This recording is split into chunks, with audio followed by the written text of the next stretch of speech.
Hey, Art, good time. Carmen is on the Zoom call. Okay. And we're up and running? Yes, sir. Okay.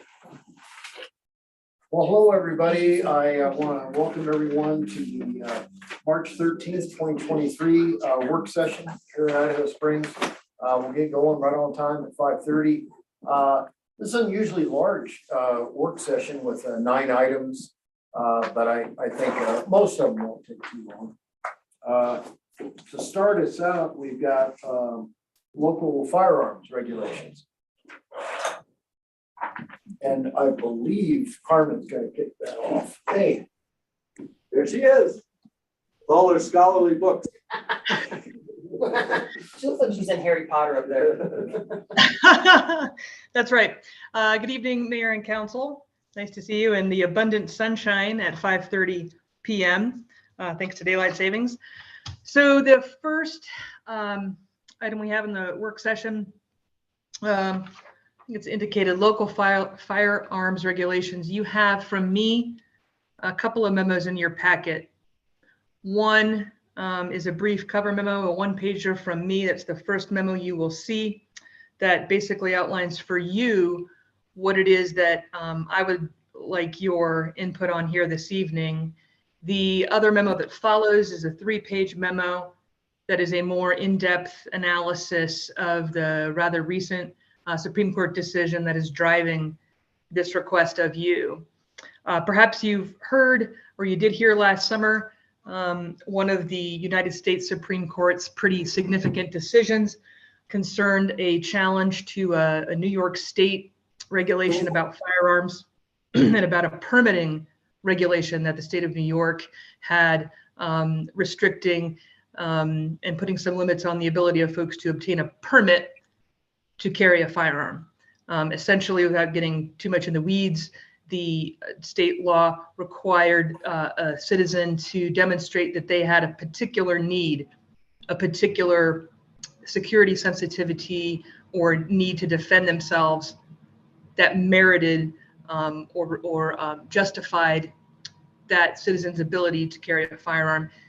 United States Supreme Court struck that down and said, no, such a restriction infringes upon the Second Amendment rights of such citizens. So the larger implication for that decision going beyond the state of New York is this new test that the Supreme Court articulated for us government folks to project whether or not certain firearm carrying restrictions that we had were going to likely be deemed constitutional or not. And the test is essentially a historical tradition standard. And this is new in Second Amendment jurisprudence. It essentially requires us and all governmental entities to be prepared to defend any restriction on the possession of firearms and analogize it to whether or not those restrictions would have been in place essentially in the 1700s or the late 1700s when the United States became a nation. So knowing that new test and that new lens through which firearms restrictions will now be viewed and must be viewed as a result of the Supreme Court decision, we looked at our city code to see whether or not there are firearms restrictions that we believe need to be amended as a result of this decision.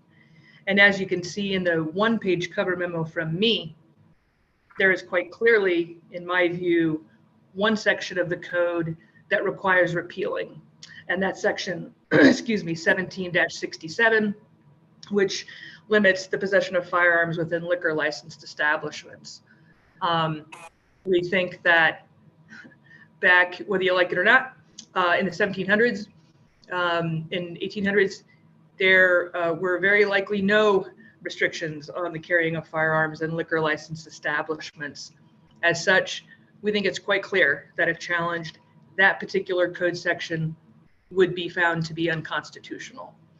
That is the one existing code section that we think is quite clearly unconstitutional now, and we are recommending a repeal of that code section. Instead of just drafting an ordinance that does that and that alone, I wanted Andy to put this on the agenda on a work session to get your input on the second bullet point you see in my memo to you, which is I would like your input, Mayor and Council, on whether you also would like to take this opportunity, given this Supreme Court decision, to restrict the carrying of firearms in city buildings, principally where you are all sitting tonight in City Hall. I think it's quite clear under the test articulated by the Supreme Court that you could, if you wanted to. As I made clear also in the memo, you do not have to. So on that second bullet point in the memo, I come to you not as a, I think you need to do this, or even I think you should do this. That is a policy choice. I'm coming to you tonight with an ask of, would you like to do this? If you would like to, as a group, I will add that to the ordinance that I prepare that repeals Code Section 17-67.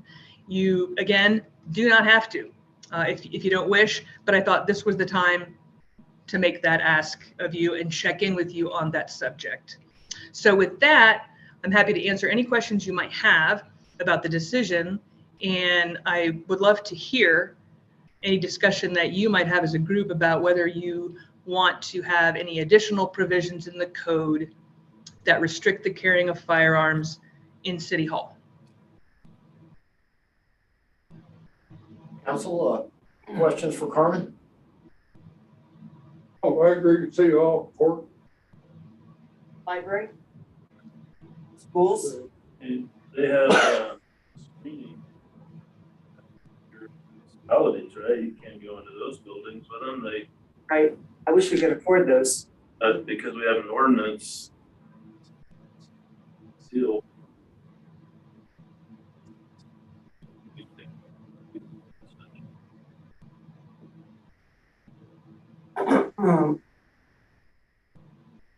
I'm gonna defer to Chief. What do you think we should do? Respectfully, this is, I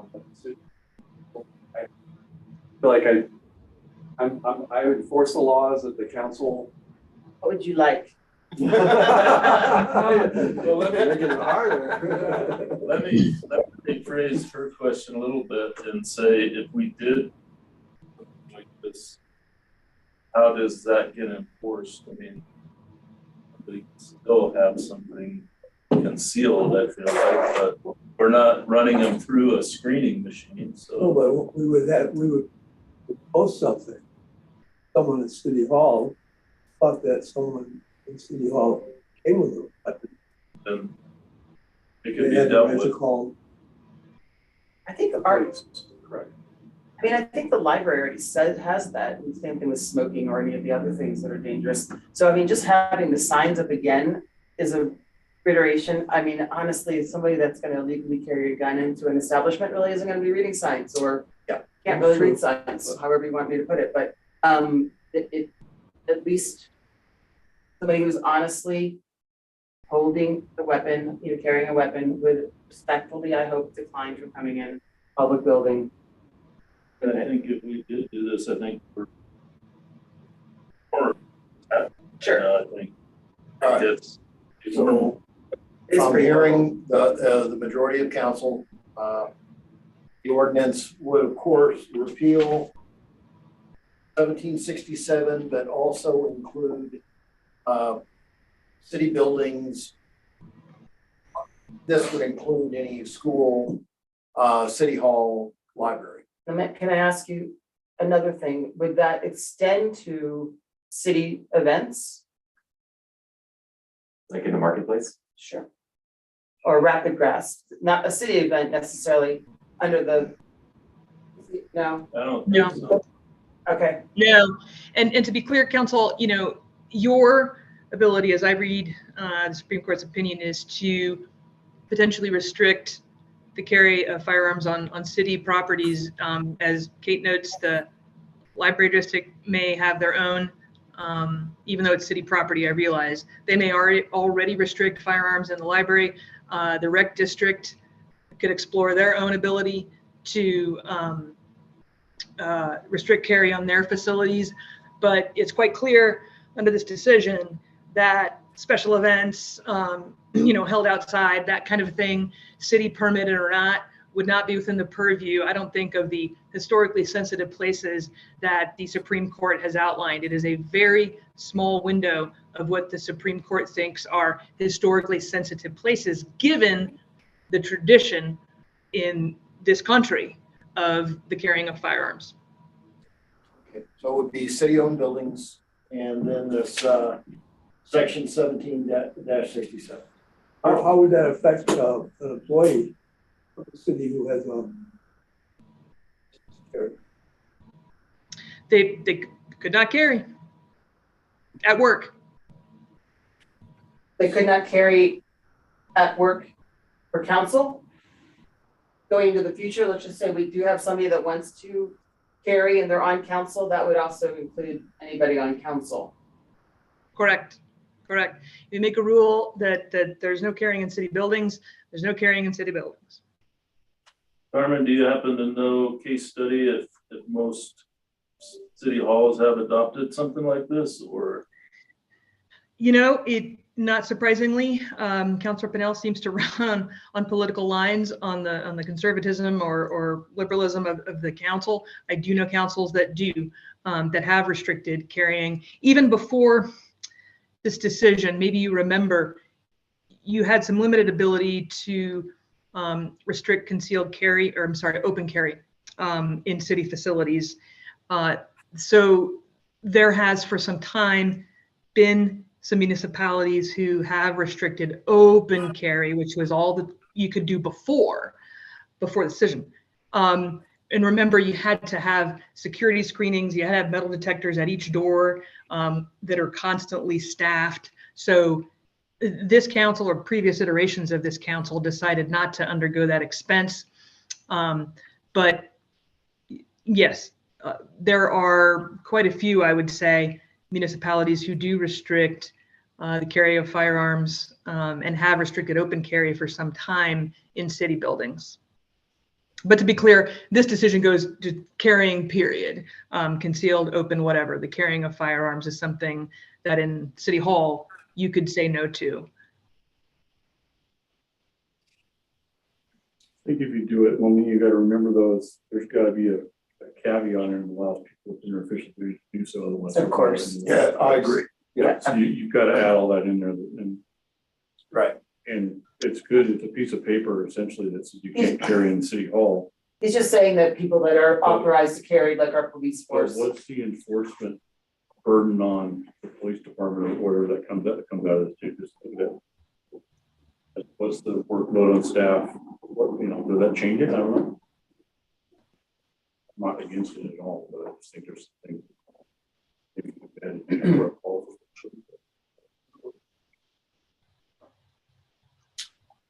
All right, anything more? Yeah, I don't feel as comfortable with it now. Bringing up that people in this capacity can't carry guns. Just something. The only reason I brought that up is I think it's good. I'm not, but you're not comfortable if somebody on council can carry? I'm not carrying. Do you think a menopausal woman when it's really hot in here should have a gun?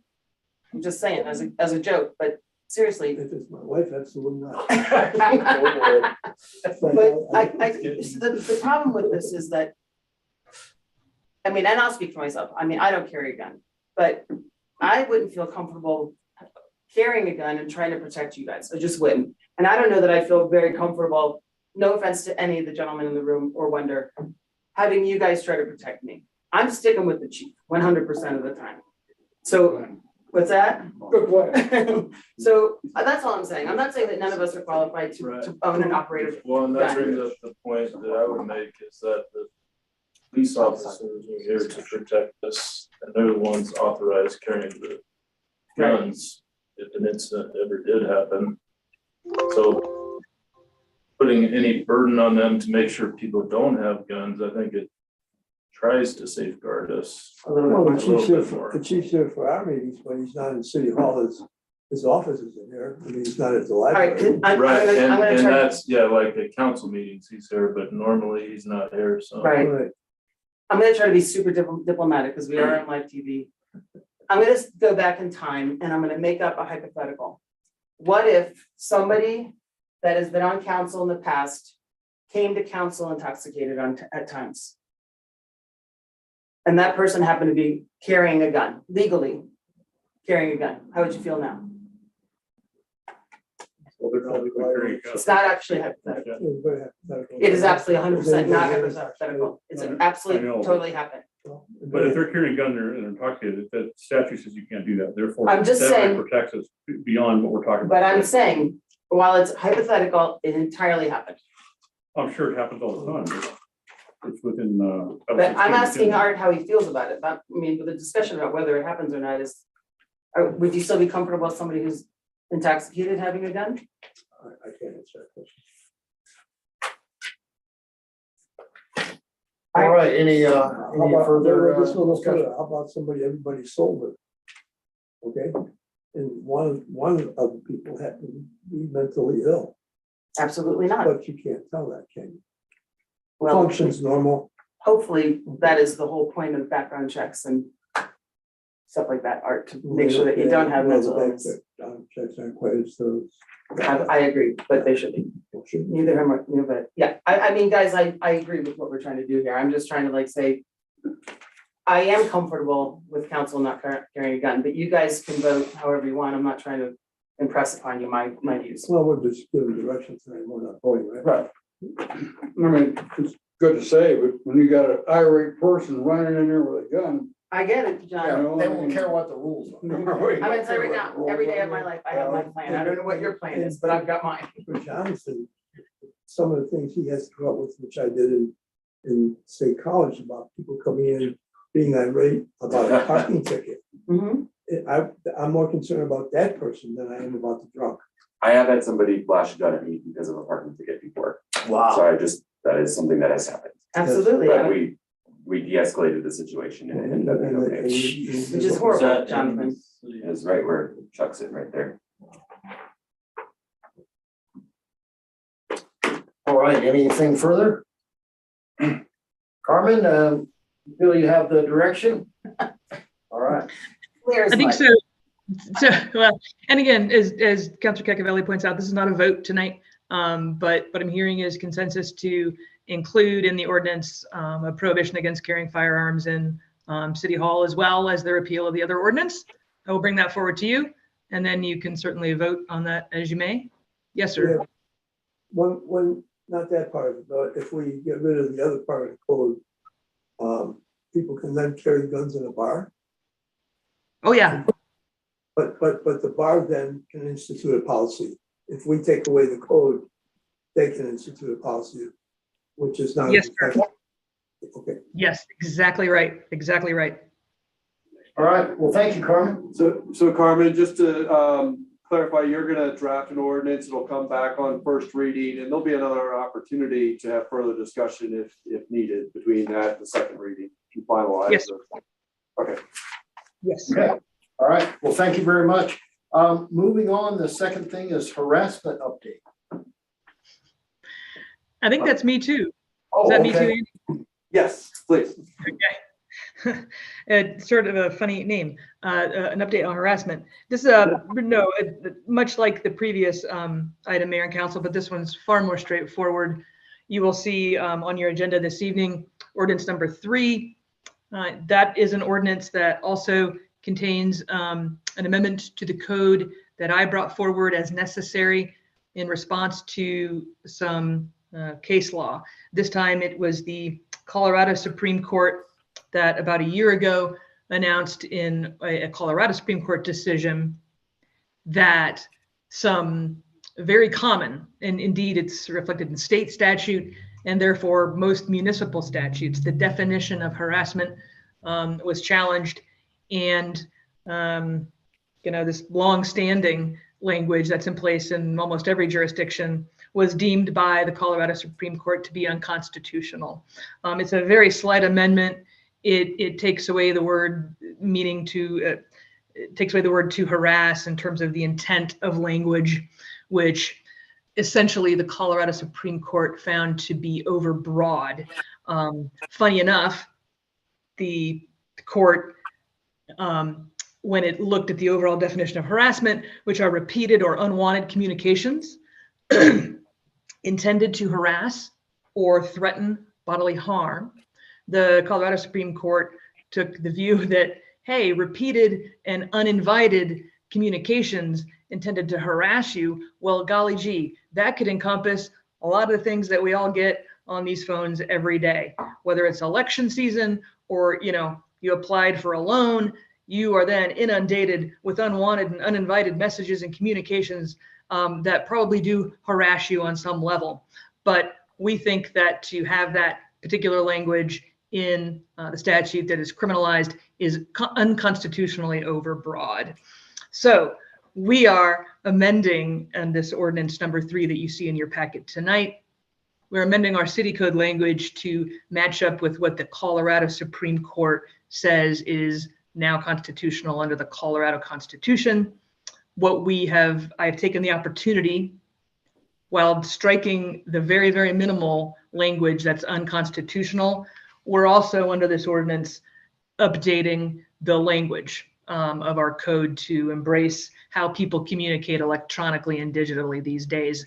We were missing allusions to texting or messaging like DMing or reaching out and communicating with people in ways today, in today's world, that you can do and harass someone that weren't in place before. So really, Mayor and Council, I don't need your direction. I wanted to give you a heads up about what that ordinance in your packet is about and why, and just simply give you the chance to ask any questions here in work session if you had any. All right, Council, anything for Carmen? All right, Carmen, I think we're good on the harassment. Fantastic. Very good.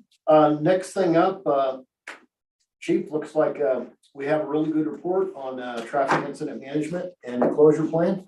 Sure. So, Mayor, Council, I know that this has been an issue that seems to plague the community, you know, once every few weeks or once a month. I've heard different feedback from different community members, including some of the people here today. In fact, this morning there was a bit of a backup this morning because of a crash, actually multiple crashes. One originally was eastbound, so I thought it wasn't going to be an issue. And then unfortunately there was a westbound crash that started to affect the city. So this is an ongoing thing that we've worked on with other emergency services folks when I first got here. So I met with the sheriff, the fire department, EMS, and so I'll give credit where credit's due. I mean, Jeremy Jones actually is the person who put this together not long after I got here, in working with all these other various emergency responders so that we had specific closure points identified. And as you look at this, if you look at even the first one, the westbound closure points, the thing that immediately jumps off the page is the amount of staff that it takes to start closing all these different access points into the city. And so, you know, with that being identified, it makes it challenging. We've also listed the trigger points, meaning what basically sort of triggers us to start thinking about when we could do these sorts of closures, or if we could do these sorts of closures. This plan was also given to the dispatch center, the sheriff's department. And so what we would need to do some of these, obviously, is rely on some of other emergency services partners like the sheriff's department, or we may even have to rely on like public works potentially, or code enforcement, and bring other resources to bear to actually make these plans work. Sometimes these things also happen quickly. Sometimes there's not a lot of time, and other times there's other things happening in the city that our responders have to respond to outside of the traffic issue. So I brought this here today just to show you that this is what that current plan is and what we can do to with the plan now, implementing the plan can be challenging. I've also heard some other really good ideas and met with a few citizens on some ideas about what maybe the city can do. We heard from a citizen talk about Google mapping, right? So there may be some things we can do with our signage that might also help, that might trigger Google to not send traffic into certain neighborhoods, certain places. So that's something maybe we could explore. The other thing I wanted to just bring to light is that not only is this plan, I didn't put this in the packet because it's large, but there's also a traffic incident management plan that I've been in conversations with and meetings with from CDOT that extends from Silverthorne all the way down to E470. So this information here is basically part of the TIM's traffic incident management plan that CDOT has in place, so that we're all sort of operating from the same instruction book. So with that, I was really just wanted to open it up to council to talk about and maybe provide some input, some feedback on things that we might be able to do. As everybody, I learn something new every day, and I think listening to folks is a good starting point. So with that, I know that the mayor had mentioned something. If you want to mention the potential like local traffic only idea.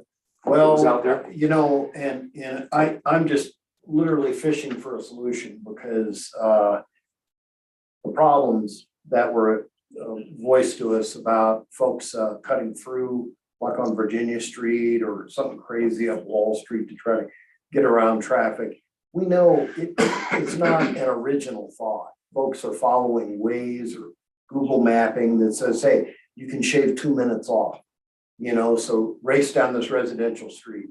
And so I had a thought, and it was that I don't think that these mapping apps are going to promote you to break the law. I think there's too much liability there for them. So I was suggesting that perhaps we could adopt an ordinance, for example, that may say Virginia Street, Wall Street, pick your other residential streets are for local traffic only.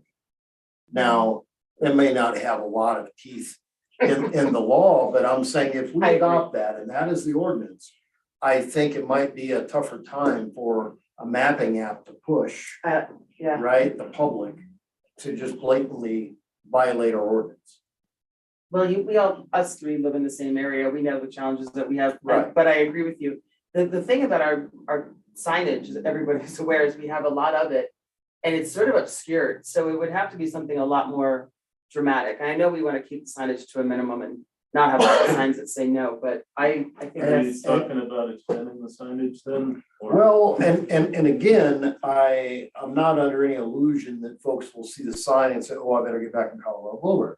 But what I do think will happen is, I don't think next time somebody pulls up Google mapping app or Waze to get around some traffic, that it necessarily is going to promote them going back in a residential neighborhood, that we've adopted an ordinance that's for local traffic. I think that's what's feeding us. Can you have a sign that says local traffic enforced somehow enforced? I mean, Well, Scott, I'll just tell you, I have been on streets that say local traffic only. I mean, so I've seen it elsewhere. and And- the word enforced might mean something, but But just to interject, how? well, I don't think we're enforcing it. Yeah, yeah, strictly. Okay. And- but Maybe the sign says. Let's not spend the money because they know we're not gonna do it. And too. that's why I mentioned teeth, because it is a public street. I know this is actually the most pressing issue, but if I can just throw one thing out there, because I was thinking, Jeremy, thank you, I think this is great, I don't know who you worked with, but great document. It at least gave us some insight to where the trigger points are. I used to work in Evergreen, I used to come back up the back road, and at least 4 times in the years that I worked over there, I got stuck.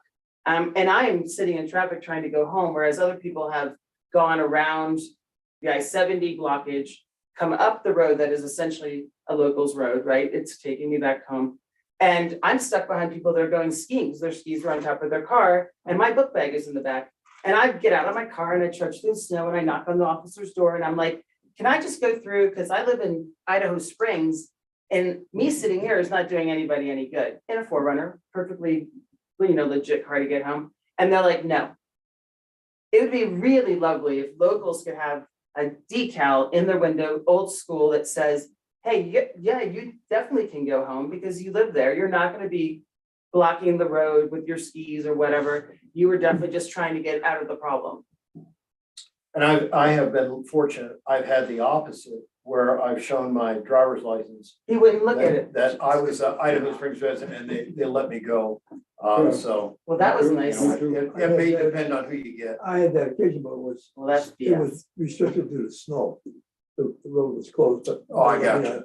Well, but legitimately, I mean, I've been in snow before. I can, the road was still there, Yeah. still open. I could get here. Yeah, no, I could do Just it. interject, so I've had a little experience with both scenarios, where I've seen law enforcement or CDOT employees allow people to pass that are going to a residence, and show an ID.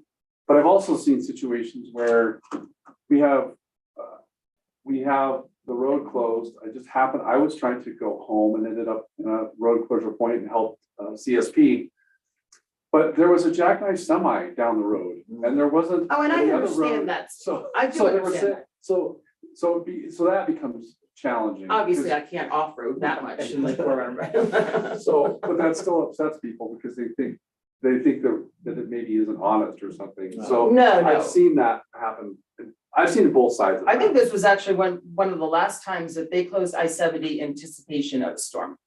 Nothing had really happened yet, but a huge storm was coming in and they did the trigger points with the bars down. Right, And like, I can still get home. I get what you're saying. Right. Yeah, right. but I think it's just because I don't think I could have driven my truck home. So you touched on something, Chief, that you said that staffing can be a problem with some of this. I understand that. Could you expand on this current plan and if it is a staffing problem, or is with this current plan reduce the need for some of that staffing? The plan could be reduced if there's other things that were implemented, for instance, even gate closures, but of course, we know sometimes people drive around gates as well. The idea was to understand and have an idea as to if we were closing things. And there's other things that I'd love to get some input on, as far as if we did a solid closure of this city, basically, we do run into the situation where we have residents trying to get home. And so then you let them by, and then the next person said, well, I live there. Or the other thing that I know officers have heard is my electric vehicle is about to run out of power.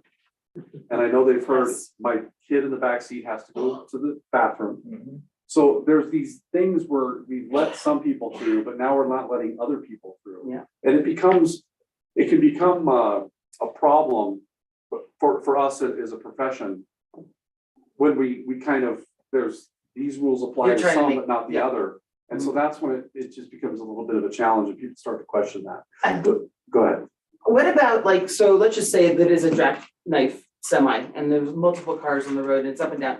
Are we allowed to use the seat outside to say, hey, just to let you know, nothing's happening. You're going nowhere. And we're shutting the road down right here, starting right here with a sign. And you need to stop here by law. If you proceed any further, I don't know. I mean, is this a new law? I'm making up a law, but if you proceed any further, you'll be ticketed because you're not outing to the problem.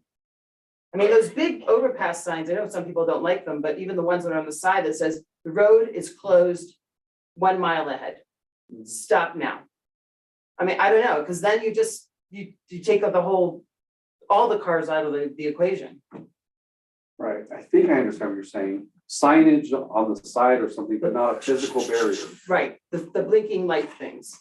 And you do it at a place where they're not gonna get off the side roads and I'm not saying do it right here at, the beginning of Idaho Springs. And I know that's like a really super huge job. I don't know what the solution is. There've been discussions with CDOT and I shouldn't say it's funny, but these discussions are, the chief in Silverthorne is on the same Zoom that I'm on.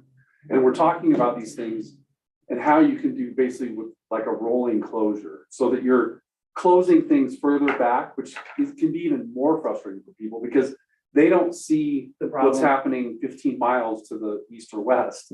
And they don't realize that if they go that direction, they're going to go nowhere. And so that's that's the experience I came from, is they do rolling closures because there's only so much room for, especially commercial motor vehicles. Where do you park all of these 18-wheelers if you let them all get into one place? Right. So that's something that with CDOT that we're trying to discuss, have some discussions and work on to just even keep some of the things from further downstream.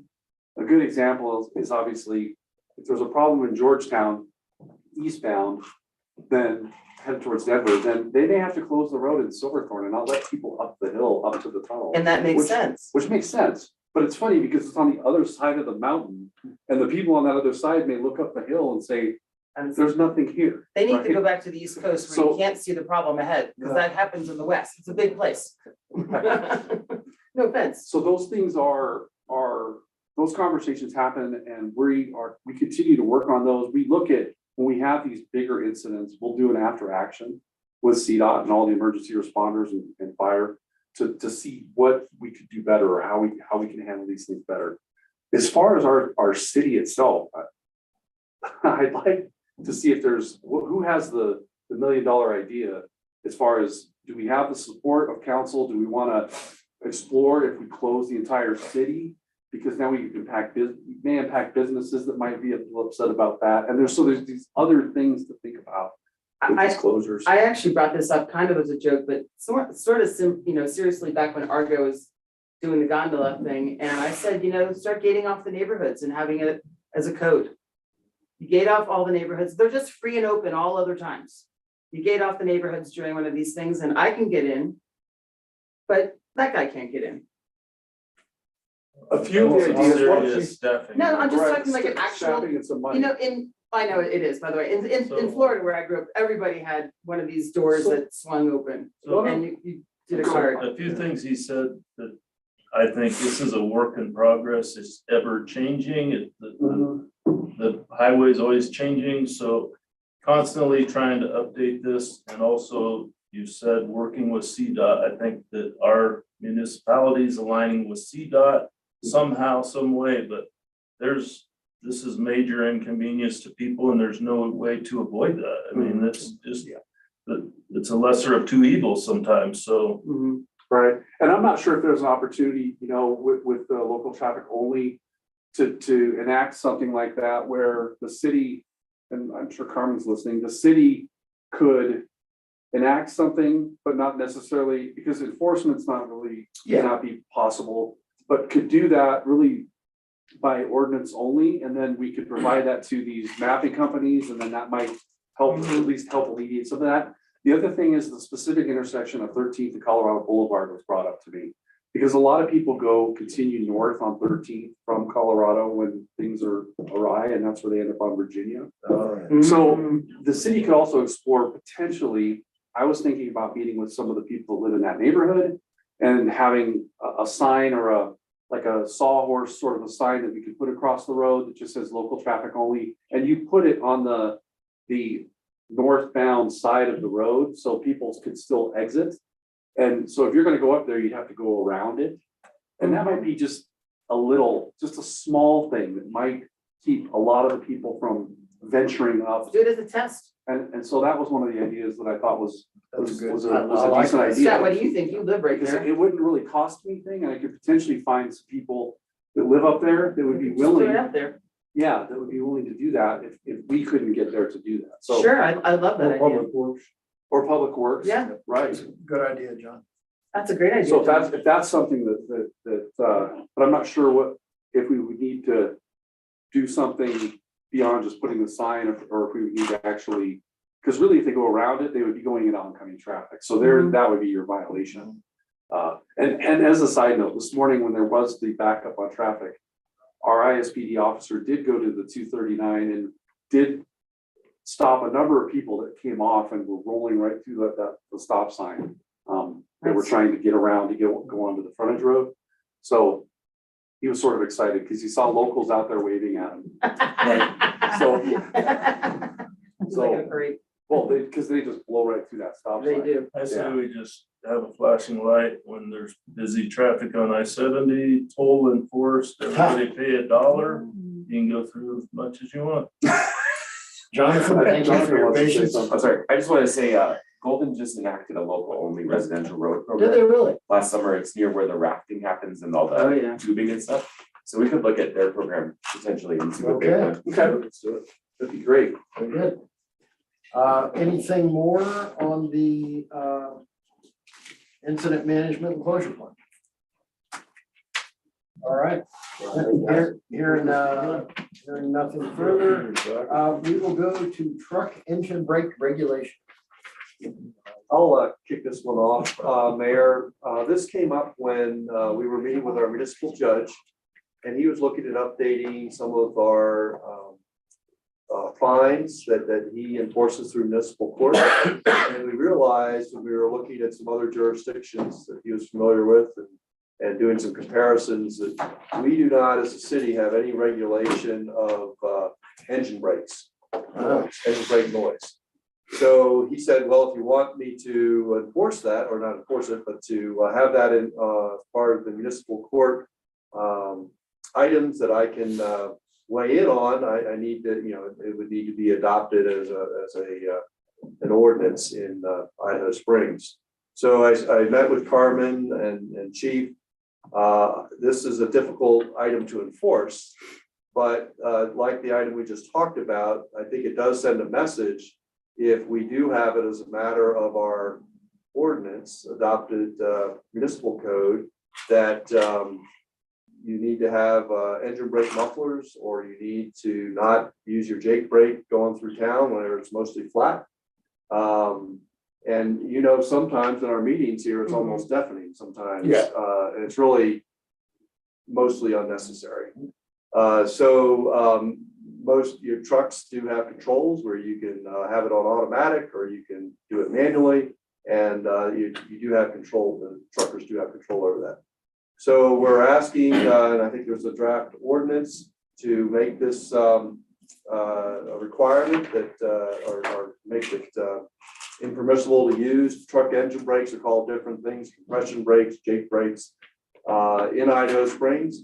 And the other thing I'd like to do if we go with this is to ask CDOT if they would install signs on the interstate that say truckers, engine brake mufflers required, or engine brake mufflers required. And I've seen those signs all over the state, even in mountainous areas where they're hills. So I don't know how that works.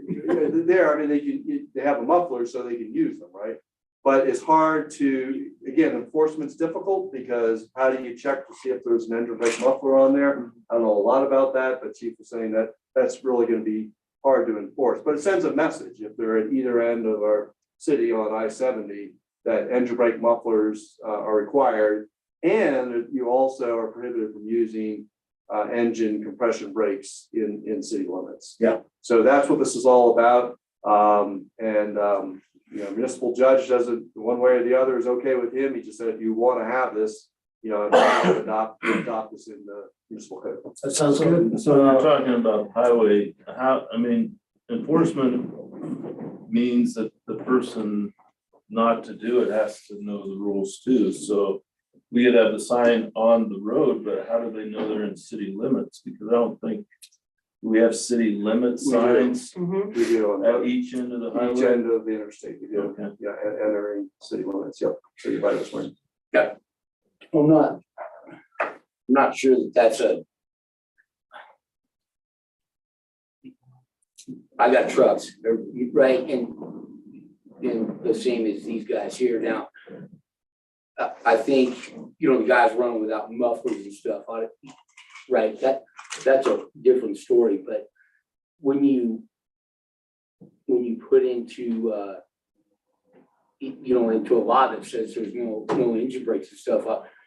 Well, I roll through here with, in way, 140, 150,000 pounds. So when I get to the top of this hill, right, my brakes are on to get down right to the 241. And that little stretch right there, and my brakes are relatively quiet. I mean, they're on, but without them, potentially that little half-mile stretch could be devastating for, and I'm not the only one that runs heavy through here, right? It's I-70. So And there's guys running out here that are, 200,000 pounds plus. So I'm not sure that our little 3 mile stretch of I-70 that, is bothersome to, right, the noise level. It's like buying a house out by DIA. I mean, yeah, right, then you're going to complain about the planes. But Are you suggesting, am I hearing that you would be okay with the engine brake muffler restriction or requirement, but not necessarily banning engine compression brake usage? well, they're all the same. Can I ask you a But question? it's- So that guy that just passed by, he's going the opposite way. He's on a hill, though. We've all been on that hill, it's not that big of a hill. No, It's it- flat You've as hell. never driven with 80,000 pounds. I haven't, but I'm just saying that maybe that you go slower, knowing that you're gonna have a hilly territory and you don't have to break through So town. what I'm hearing Jim say is I'll that it argue could be with a you as a threat, single driver, a threat that's to. I get it. Just said, thank It you. is a threat safety. So your engine brake, your Jacobs brake, whatever you want to call it. That's a brand name. Is a secondary braking system to take the wear and tear off my service brake by heated brakes. Right. Right. So Georgetown has this really great ordinance. Says you can't use a Jacob brake on Slocum Hill. Really awesome if you live in town. We run 43 truck fires a year. 43. Because they can't use their secondary braking system, which is a safety device installed in the truck, Exactly. to come down the grade. I run heavy, like I have a CDL to this day. Yep. This hill, well, it's okay in a Honda Civic, is not okay at 205,000 pounds hauling the dozer, for example. It's an entirely different environment. And those devices are a DOT approved safety device for a reason. They're not to annoy the neighbors. They're not to irritate anybody in any way, shape or form. They are actually a safety device by design. And when we pass an ordinance to make it quieter for us, we a lot of times don't take into consideration that we are making it unsafe for these drivers, and subsequently you're making it unsafe for the motoring public, which is now you. So that's where we have to really look at this from a safety perspective. Right. Because, Jones, you think, All right. you're good. This is the So third without sample, so. without Jake's, like, if anybody couldn't run them just on the little hills through here, that I can promise you that if something bad happens, you're not gonna stop. So, but is the muffler's a compromise? I guess it's a compromise to say you have to run the muffler, but where you get into the, I've got a ladder truck that runs out of the station right here that you can go to Jake's on. It has a Right. muffler. Yeah. It's not a muffler, a lack of muffler issue. It's exhaust design issue. Right. It's inherent in that truck. It's louder than, say, his tow trucks that have exactly the same braking system, Right. different design. Well, it sounds like it's dead in the water. Well, I say that one of the biggest strengths of this council, and I'm impressed all the time by the variety, the experience, just life experience that is represented here on this council. And we have really some very worthwhile, and it's particularly a safety information being given to us today by Jeremy and Jimmy. And I think it was probably pretty educational for all of us. Kate, you mentioned dead in the water. I would just suggest that it was worthwhile investigating. Absolutely. But honestly, after hearing from Jimmy and Jeremy, I think that for the overall good, we maybe should leave it alone and chalk it up to being really adjacent to the I-70. We could chalk it up to not thinking about it when I-70 went in and having those Yeah. sound walls put in. Right. I would agree. Right. Let's talk about what really went down. Billy Big Rigger with his big Peterbilt. Yeah, we they know sit there's on guys the out floor, there too. Right, take the mufflers out of these. I used to ride with guys with Harleys. You didn't have to have those And nasty They ass. take they take the baffles out of the mufflers or the mufflers off. I mean, yeah, those are ridiculous. Yeah. And I don't even know how to drive. like they gotta drive with earplugs, I'm sure, because it's ridiculous. But, Yeah, you know, but not all of the guys are doing that. no, of Right. course not. Well, And those, you know, those are the ones that annoy the town Yeah, and the people and us at council when we're sitting here tonight that, right, we gotta let the truck pass before we can continue on. I mean, that, sure. but for the most part, it totally is and as a professional driver, like Jonesy said, it really is it's a safety. Absolutely. That, We all know the truck accident that happened that wasn't about brakes, you know, entirely, but right. all So, right, any more discussion on How many complaints do we get? well, I think everybody notices. And by the way, it does add to like pollution. It adds to, you know, there's a lot of things that go on with it. The brakes add to pollution on the highway. Yeah, but I don't hear anybody complaining. well, now, I think we all lived here long enough, that you kind of Actually, stop even actually, hearing it. rate reduces pollution because you don't have a pest pollution. correct, off the break. It doesn't, I don't know. I just know that there's like a Actually, certain amount of pollution that comes off There by is, seven. you're Yeah. exactly right. when you- There you are. But put it short and sweet, so a tier 4 diesel, which is anything from 2012, Yeah, 2012 and up. 2012 and up, okay, has almost 1.5 times less pollutants than a brand new gas engine. Pretty remarkable. So, well, a big thank you to Jimmy and Jeremy. Again, I'm glad we delved into it, and I'm glad we have the depth of experience here on council. That was very, very fortunate that both of you were here tonight. thank you guys for. Anything further on Jake Briggs? Mayor, Yes. sorry, just a note, you will see, again, Andy mentioned you have a draft ordinance in your packet on this topic. So, Mayor, when you ask for perhaps approval of the agenda this evening, if you want to note that ordinance, it's ordinance number 4. If I'm hearing from council doesn't want to consider it, when you approve the agenda, you might just want to take that off the agenda. Yes, will do. And thank you for that reminder. We'll do that. All right, next up is the police department annual report. Chief, my compliments. It really was well done, and Thanks. I was very impressed with over 1,000 hours of training in the last year, and also I found it maybe almost a statistical anomaly that crime reports are down 40% from 2020. Okay, we'll get into that. Okay. I'll try to make it brief, because I know Sure. there's a lot of things on the agenda. I'm skipping forward. We had some great accomplishments, as you all know. We had Sergeant Sonnenberg was chosen for the Officer of the Year last year, which was great. We promoted those 2 to sergeants, Sergeant Frost and Sergeant Sonnenberg. They're doing fantastic. We hired the 2 new, which you all know. The Pizza with the Police program has been fantastic. It's been, we get rave reviews for the kids. So we had all those special events last year. All of them went off without a hitch. Very, very present. We did have the Rangers up for a number of those events as well. Jumping up to the case reports and the calls for service. So let's go to the calls for service, which is the blue one there.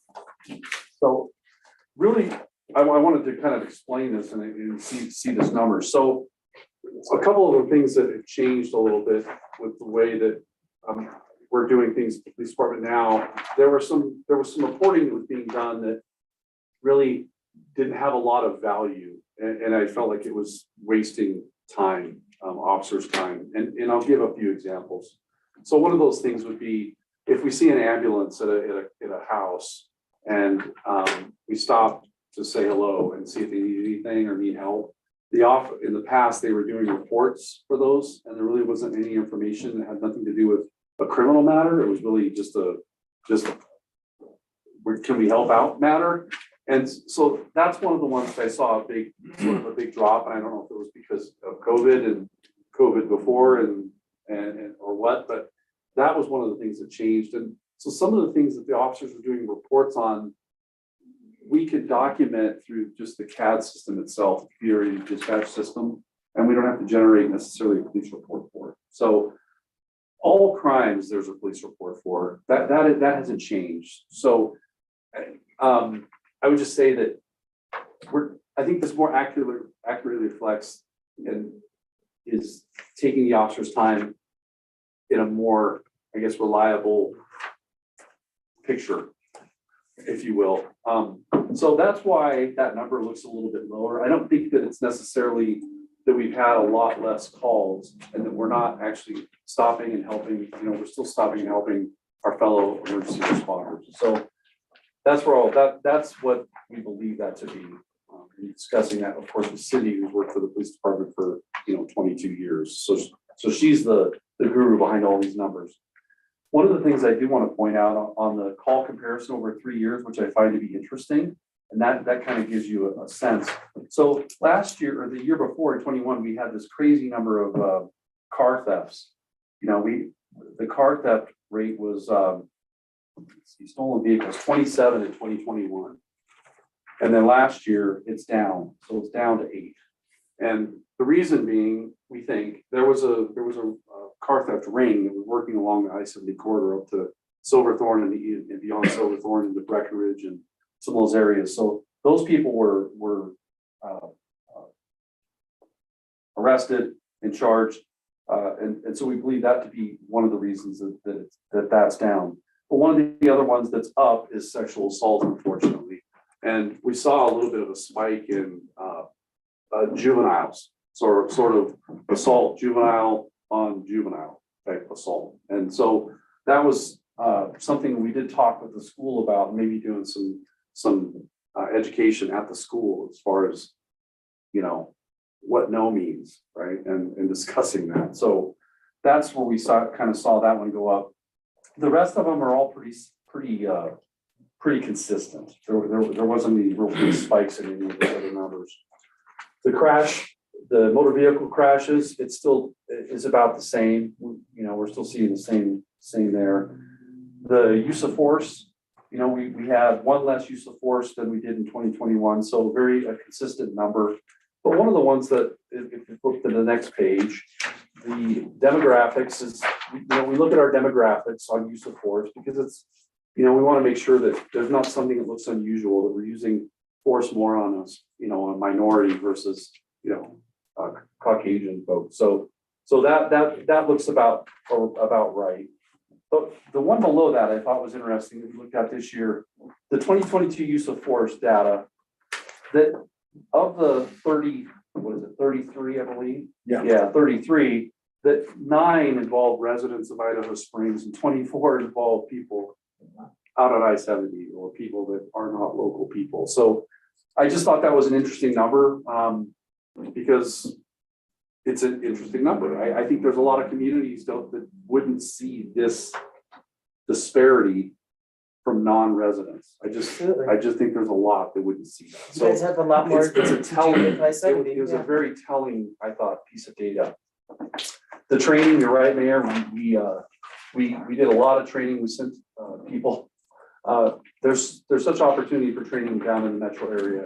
And we did discover that there's a scholarship program to the Greater Metro Training Region, which is sponsored by Post, that we're able to get a lot of those dollars back. So you guys increased our training budget, but we also found ways to save on some training. So that was great.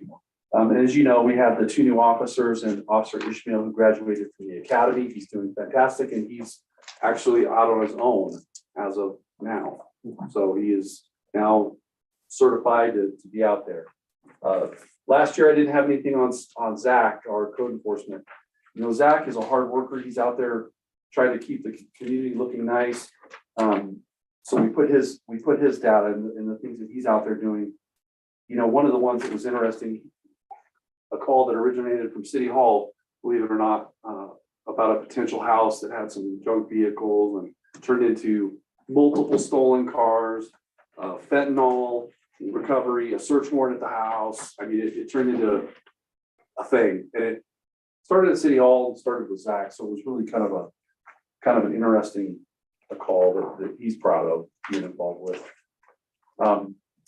So one of the other big things, we went paperless. So we really have one filing cabinet, which when I arrived, we had I think a dozen filing cabinets. So our computer system's backed up. We've gone to a paperless system as far as our reports. And both Cindy and Danielle were instrumental in doing that. And of course, we do get our requests for body worn cameras. And so that's increasing. We're seeing an increase there. So they did a great job doing that. Obviously, we renovated the building at the very, very beginning of the year in January, and it turned out great. If you haven't seen it, you should stop by. So we accomplished some great goals in 22. Let's see if I can make sure I didn't miss anything here. Oh, we're still continuing to do the combined community outreach team with the Jefferson Center with mental health. So they come and ride with an officer every other week and a deputy the opposite week. I did visit Summit County with the sheriff last week on Wednesday. The sheriff and a few other people from the county. And it was fantastic to see their program in Summit County that they have, their co-responder program. So the county has been awarded a grant to pay for half of an EMS employee's salary and also for a full-time clinician.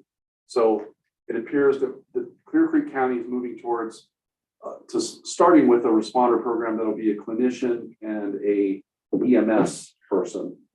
And that's where they'd like to start. And I think it's not a bad place to start.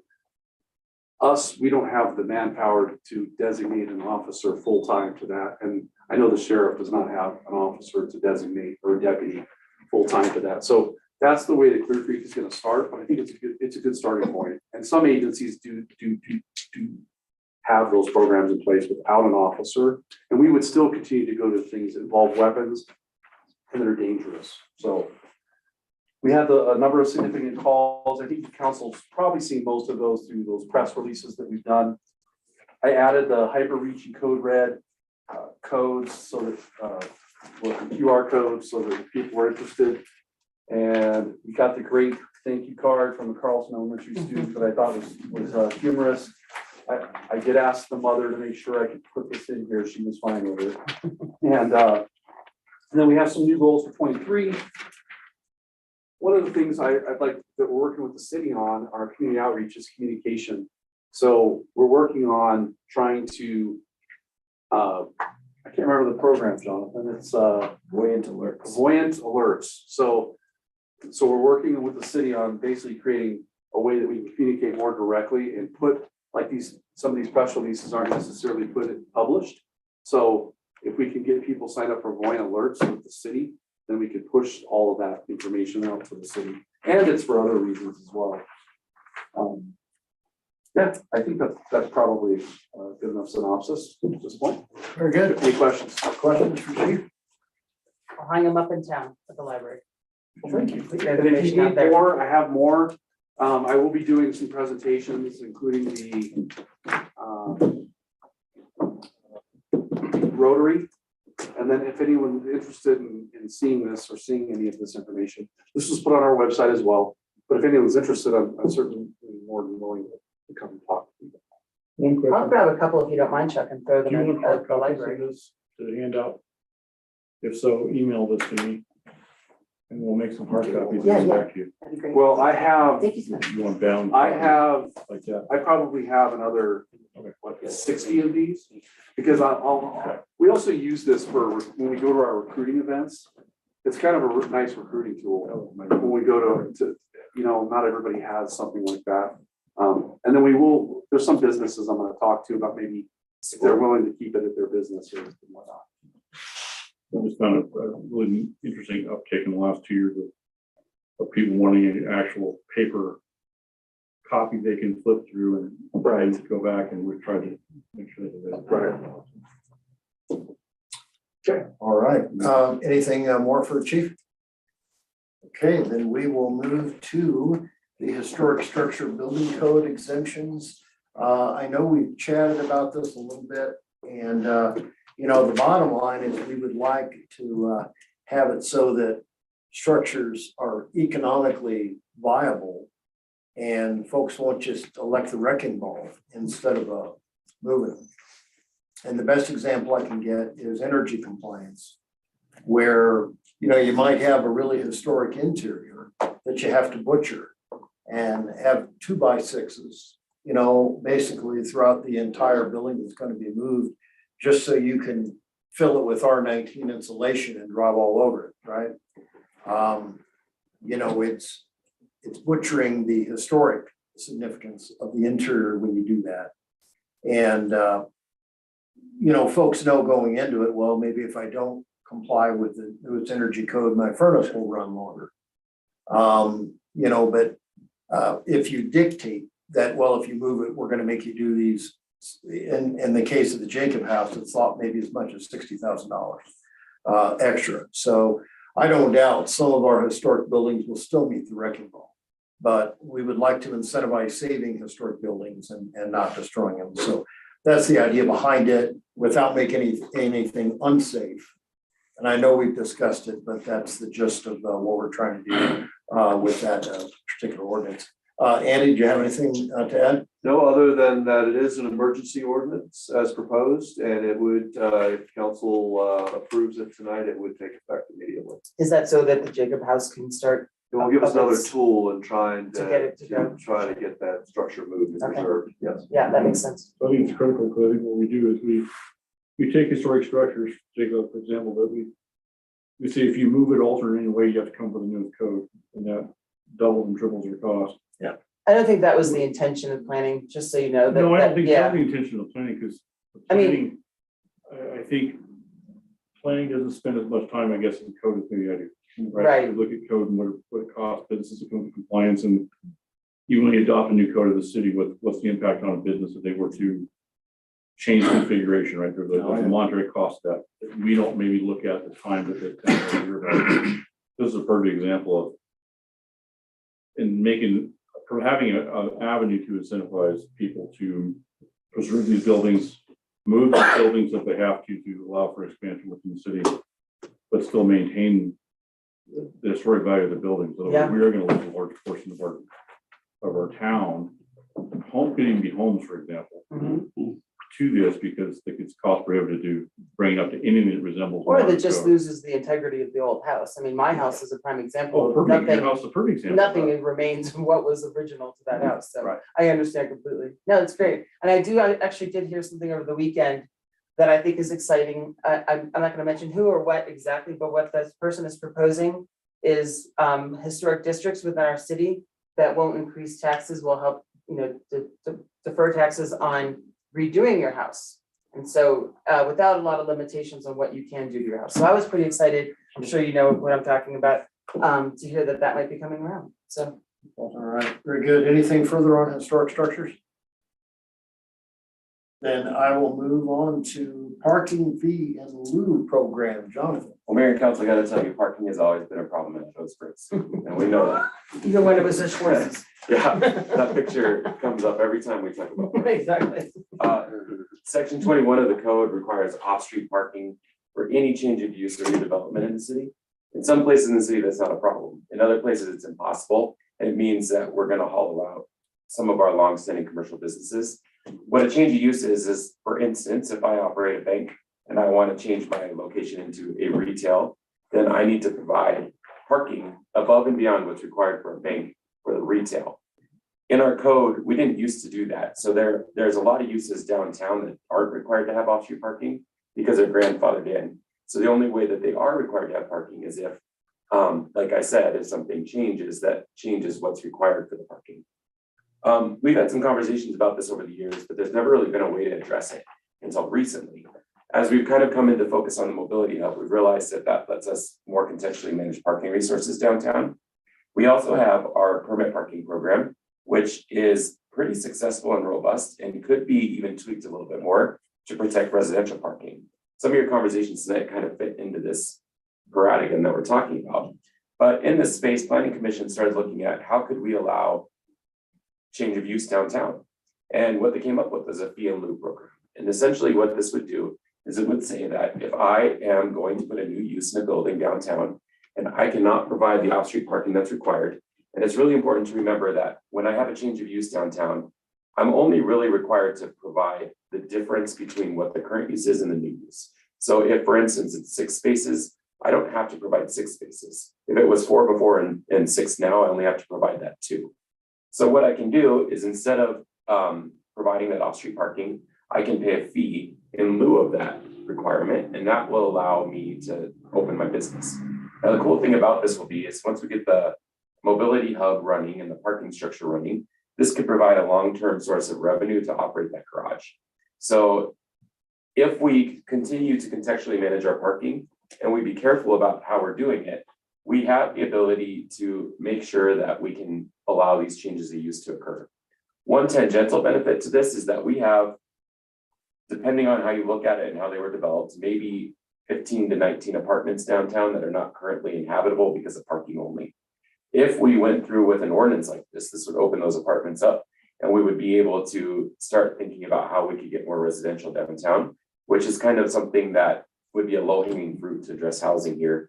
And this would be like market rate housing. This would be people who want to live downtown, who want the experience, and we issue them parking permits so that they could park as a resident of the city is allowed to in the areas of the city they're allowed to park. And in our downtown, in our parking garage and in the parking lots down here and around the city where we have them, we can control how people are parking there and make sure that the use is appropriate for our commercial districts. By some accounts, there's like 2,800 seats downtown in Idaho Springs from restaurants.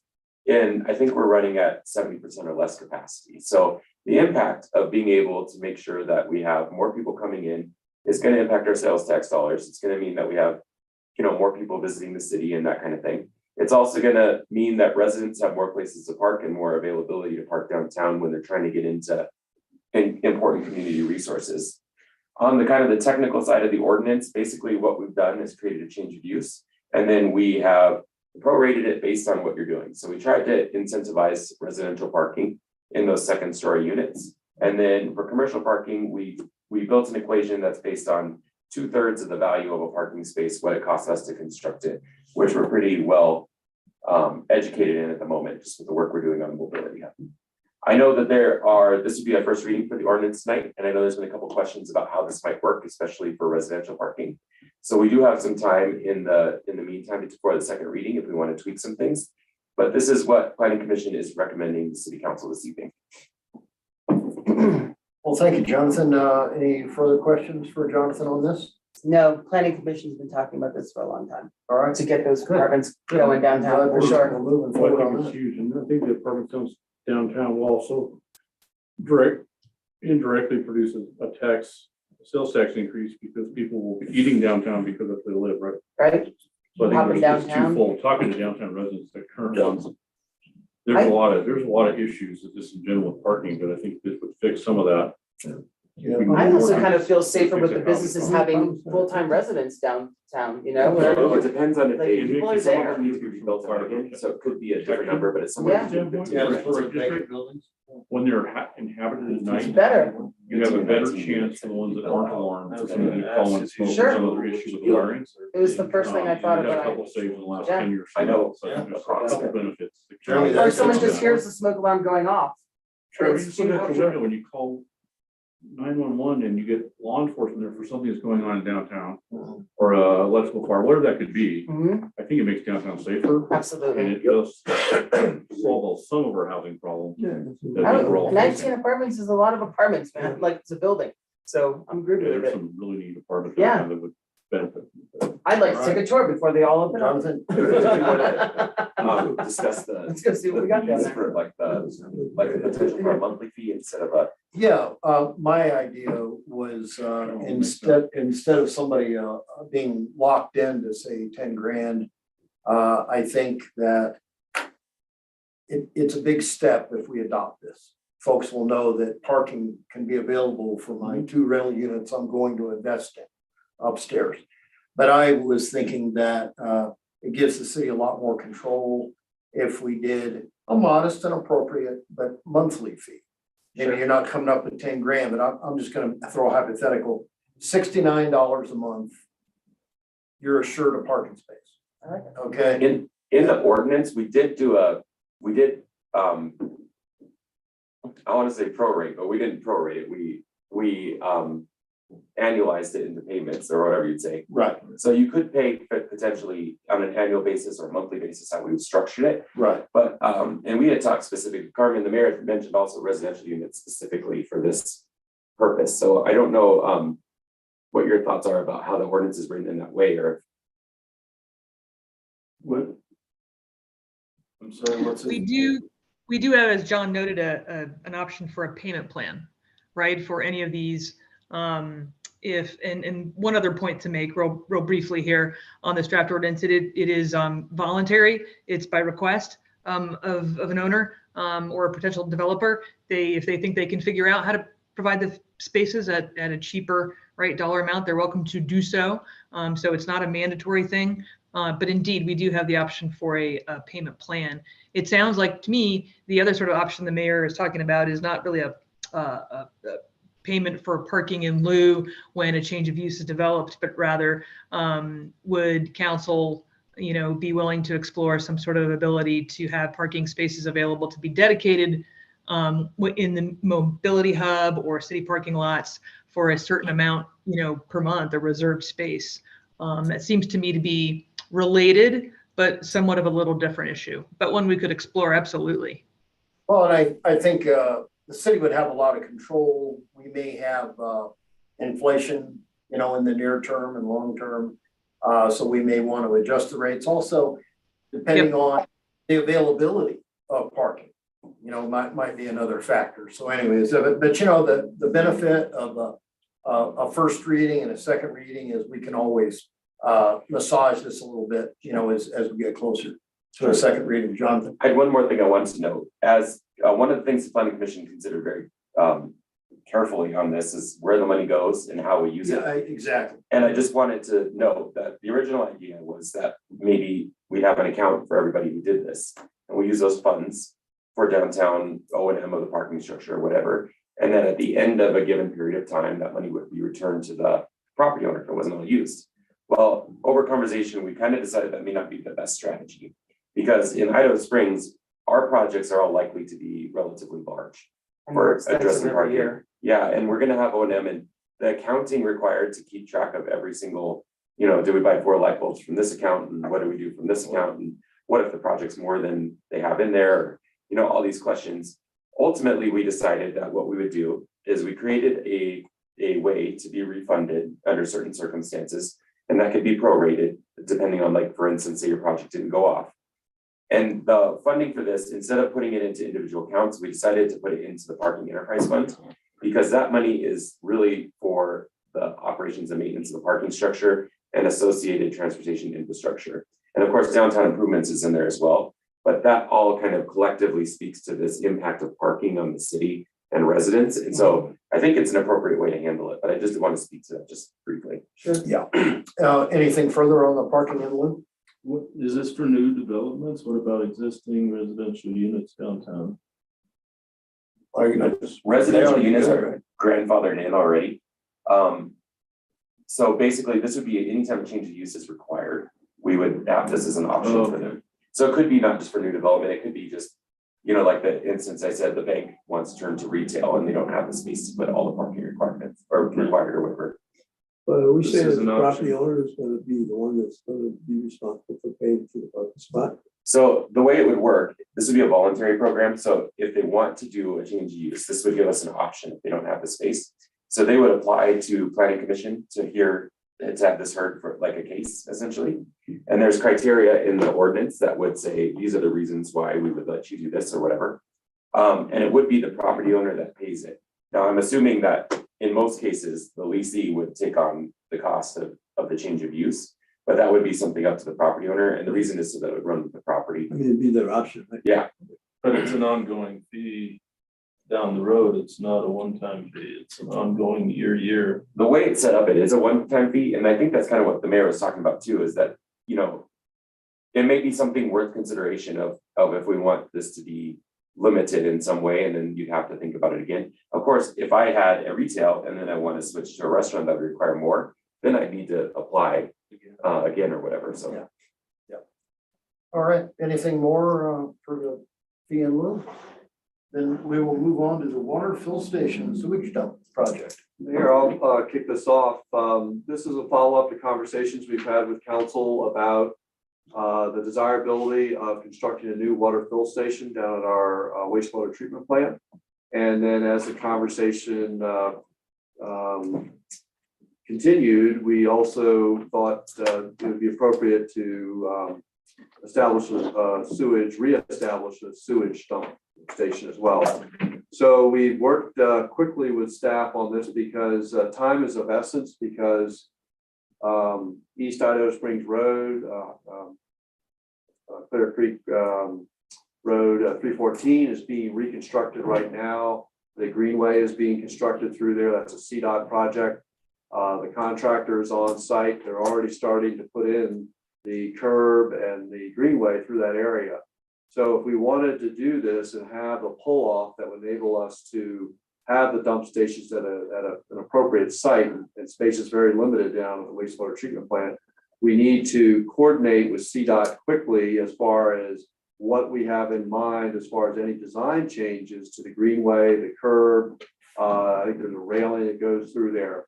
So in a very, just a matter of days, we've arranged meetings. We've had meetings with CDOT, with the contractor, ACC. ACC, you may recall, has done a lot of the street work in city here, so they're familiar to us. And they're willing to work with us. So it have to be approved by CDOT, ultimately the work. We have to do the design, and we have JVA, there's a proposal in your packet from JVA to do the design and engineering for this entire project. And what it involves is a 2 dump station, but it also involves a pull off from the road there, right near the entrance, right by the new building there as you enter the wastewater treatment plant. And then also it would involve extending a water line from the end of the existing water main, which is at the fire hydrant there as you enter, over to the, going across the entrance to where the fill station, the dump station would be. So just wanted to make sure that you all knew why this was an action item. I think you knew why it was, but the scope of it, kind of the timing of it, we have to move quickly if we want to establish this. Otherwise, we'd have to go back and tear up what was put in by this project, by the road project there. So we're recommending to council that this letter agreement with JVA be approved.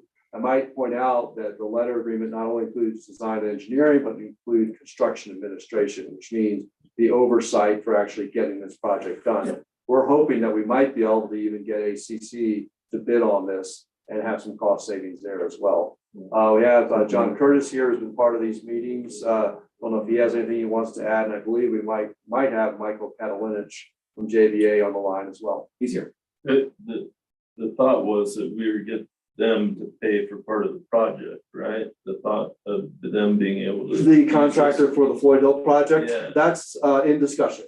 Yes, in discussion. Of course, the critical path is getting the design and engineering underway and get them set up. But regardless, if we don't get them to pay for part of the project, we have them because they need to use that. So Correct. There's gonna be fees. There's going to be a lot of water over the next 5 years. Either or. Correct. Yes. And are we gonna charge for people to use the water dump? Yes. Yes. We have an established rate for the water fill station already. I don't know if we still have on the books the wastewater fee, but we'll certainly get that implemented. Excellent. Okay, great. Right now, we don't have a fee for dump station. Correct. So what come We'll have to up come with And that. do we have, It'll probably just be a flat rate. we have a projection of how much use that will take, that will. I can tell you anecdotally, we get a lot of inquiries about, do you have a dump station? Where's that dump station? It was in CRC. We probably have stats from when we had it by the visitor center. But Well, that was all, monetarily, that, that was on our system though. Oh, that's Right. true. It was, yeah. Yeah. So, this Yeah, one, you're right. but there was a lot of money. The better you know, question is, that. without a Yeah. dump station, where are they currently dumping? We all know. No, yeah. I would bet money that there is currently illegal dumping because there's a lack of dump station. Right. So the departmental benefit from having a dump station far exceeds Oh, yeah. whatever revenue we're gonna make. Information that I get. Yeah. Horrible. I used to be in. I'd rather have bacon out in front of the shop. I almost got arrested. So we've had several occasions of that happening. So. Yeah. One thing I might mention, I know there's been concern in recent years about if we reestablish the dump station, how do you assure that it doesn't do damage to our wastewater treatment processes? So we have, in this case, a holding tank. We do have a holding tank, and that's part of the system where what goes into that holding tank would be tested, monitored. There would be video footage, cameras of who's coming and who's going. You have to set up an account. Yeah. So there would be some checks and balances. Doesn't mean something couldn't happen, but there are some protections in place to make sure that if there's something that shouldn't be dumped in there, it can be stopped, or there can be some accountability. Was that an issue ever before? Any, at where I was at park? Oh, They That had I any- don't know, but I know that our staff had a lot of concerns about it. They were just Okay. worried, Yes. worried Let's about just say that. yes. Well, yeah, I mean, so many times. paint down. So you can lose your bugs. Oh, really? Oh, yeah. You know, we gotta take care of the bugs. It was free, I mean, they just do whatever they want. Yeah, which is crazy, because I mean, I take that stuff. All right, we recycle it for free. Of course, this folks being irresponsible. You How know, about some vegetable oil? You have vegetable oil? I'll take that too. After. Mayor, I'll make Michael breakfast. is here. I Oh. know he isn't. Hey, Michael, how are you? Glad you're on the call. Hi, I am here. I'm fine. Thank you. Thank you for letting me be here. I apologize for the noise. I had to step out. Can everyone hear me okay? Yes. Okay. Well, I don't know if there's any other specific questions. I think all the conversation that I've heard is, I think Andy, you've addressed most of the discussions that we've had pretty well in terms of the concerns, the checks and balances. One thing I would add, well, a couple things I would add about the proposal itself. We put together a time and materials estimate based on a recent, very similar effort that JVA did for the city of Gunnison. And I put it forward conservatively. So my hope is that we will be coming in under the number. It's a time and materials not to exceed proposal. The other comment from the things that I heard was that we can include in our engineering efforts an estimate of revenue generated from both the bulk water fill station as well as the septage dumping activities, to just give council an idea of payback or offset. I don't know that it would be even within a 20-year from the efforts that I've done before. I don't think it pays for itself, but it provides a benefit to the community. And we can look at that during design and give council some more information as to what the anticipated revenues are from the different revenue streams, wastewater or clean water. Well, thank you. Any questions for Michael? Michael, thank you very much for being with us tonight. We really appreciate it. Thank you, Mr. Mayor, and thank you, council members. Good to see you all, and I guess have a good evening. Thank you, Michael. You as well. All right, last up, public library operation code. Once in a while, something really floors me and I can't believe it's still on the books. And I need to publicly thank Candace Luco for bringing this to our attention. But the old ordinance said that we were going to control the library board, okay? The mayor with authority of council or permission of council would appoint the board. And I don't think any of us want to touch that with a 10-foot pole. And we weren't even sure, but yeah, but it's something like that. I would Probably say, about 1990-ish. oh, it was way before I got here. So I was kind of going out It on a was very limb, loosey-goosey there for a thinking while. that nobody wanted us to try to tackle that tiger. So anyways, any discussion on that one? Yeah. No. All right, well, thank you. We'll take a few minute break. Oh, yes, Art. You go for it, go for it. Yes. The people were here representing CDOT for the Floyd Hill project. According to my notes, they said 3 years, $600 million. Did they not? Art, I only remember 5 years and 700 million. Not what these two said. There you go. Did. Oh, They said 3 years. I know the final scope is right, there was 5 years, 700. The final scope is is, the final that's not what approved the scope. consultant. I thought I just it wanted, was I wanted, 600 and some million. yeah, now it's 5 years. You know, and Art, you may very well be right. You Okay, know, I just don't like the fact that. I don't Bait think and they're all. switch, baby, bait and switch, That's what it was. absolutely. Hey, and by the way, if you get an email from me asking you to send gift cards. It's fictitious. That's not my email address. So you want to swap them off in trade? Yeah, right. I mean, Send them to my new address. Thank you. and, It's easier. Yes, sir. That's operation. What's the liquid? Oh, I know what it is. Say so. Well, What do you think of that? operation. Read my email. Is it a 12 month? I don't know if there are weather restrictions or. Do you have any friends that own wineries?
So what was the big discussion?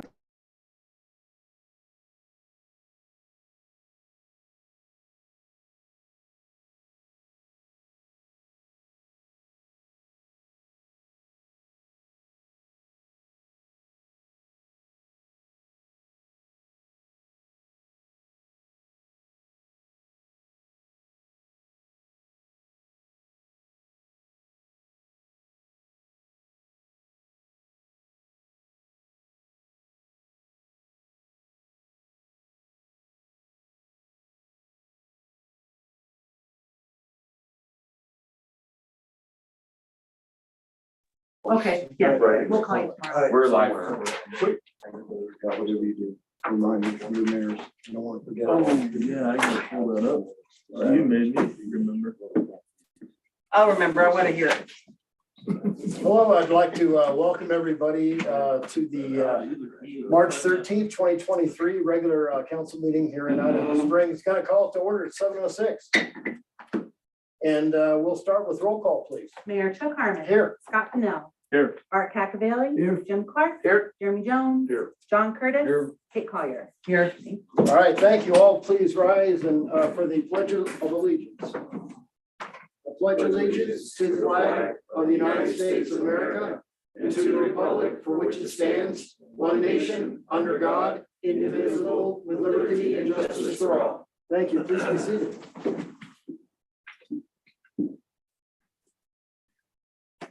So we have an agenda before us, and I would like to make a modification to it under 13, ordinance number 4, series 2023, the ordinance adopting the municipal code concerning engine compression or dynamic braking devices.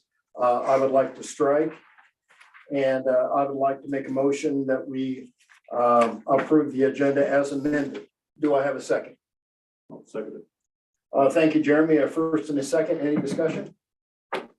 Hearing none, all those in favor, please raise your right hand and signify by saying aye. Aye. Any opposed? All right, thank you. Does anyone tonight feel they have a conflict of interest? I do, Mayor. Jimmy, on the bills? Okay, thank you. Anyone else?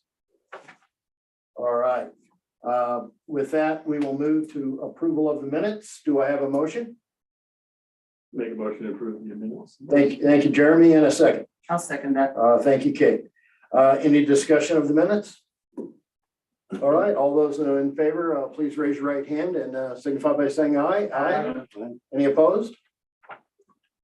Okay, we'll move to the bills. Do I have a motion? I move to approve the bills to March 13th, 2023. Thank you, Art. And do I have a second? Second, any discussion of the bills? Roll call, please. Mayor Chuck Harmon. Yes. Scott Pennell. Yes. Art Cacavelli. Yes. Jeremy Jones. Yes. John Curtis. Yes. Kate Collier. Yes. Thank you. All right, thank you. Next up is public comment, and I know that Samantha is here. Please, welcome. Can you just state your name and address for the record? Yes. So my name is Samantha Dine and I live at 810 Minot Street, Idaho Springs. Thank you. Well, thank you guys for having me this evening. It's nice to see you all again. So included in the packet you received for tonight, you hopefully have seen my request on behalf of the rec district. We are planning to host 11 special events that will require a liquor license at the sports complex at the Bullfields this year.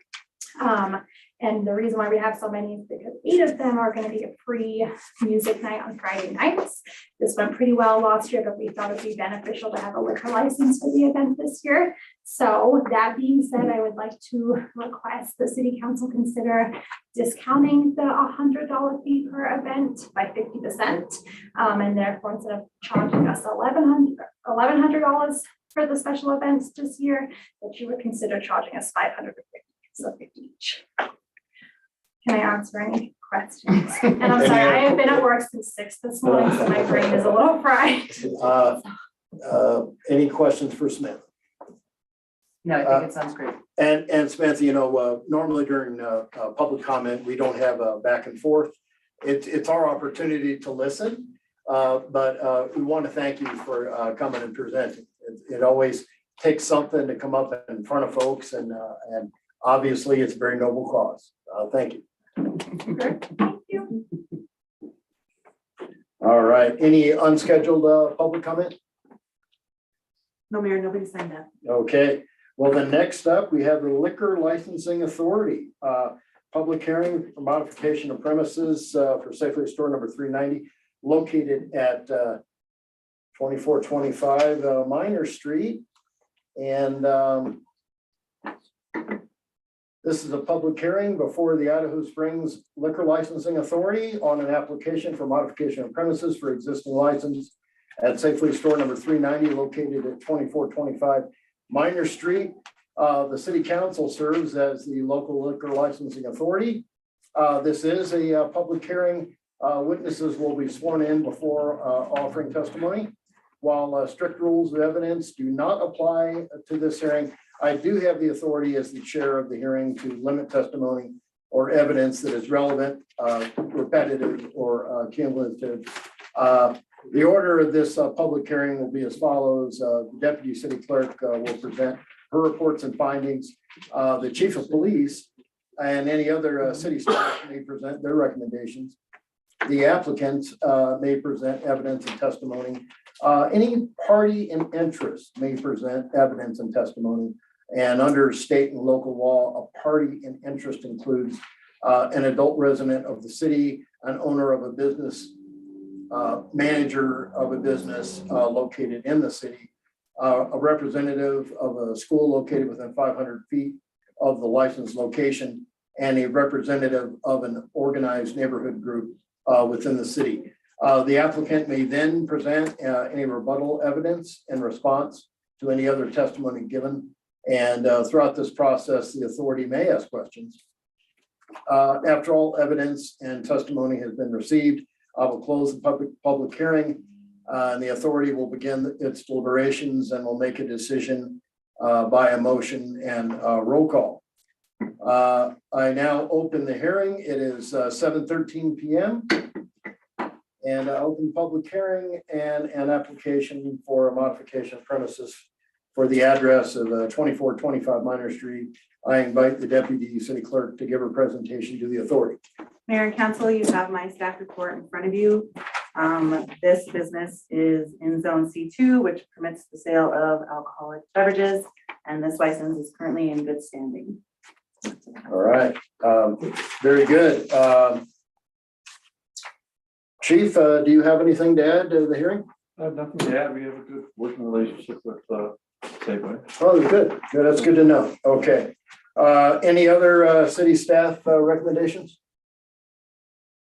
Hearing none, I would ask the applicant to come forward and let me say welcome.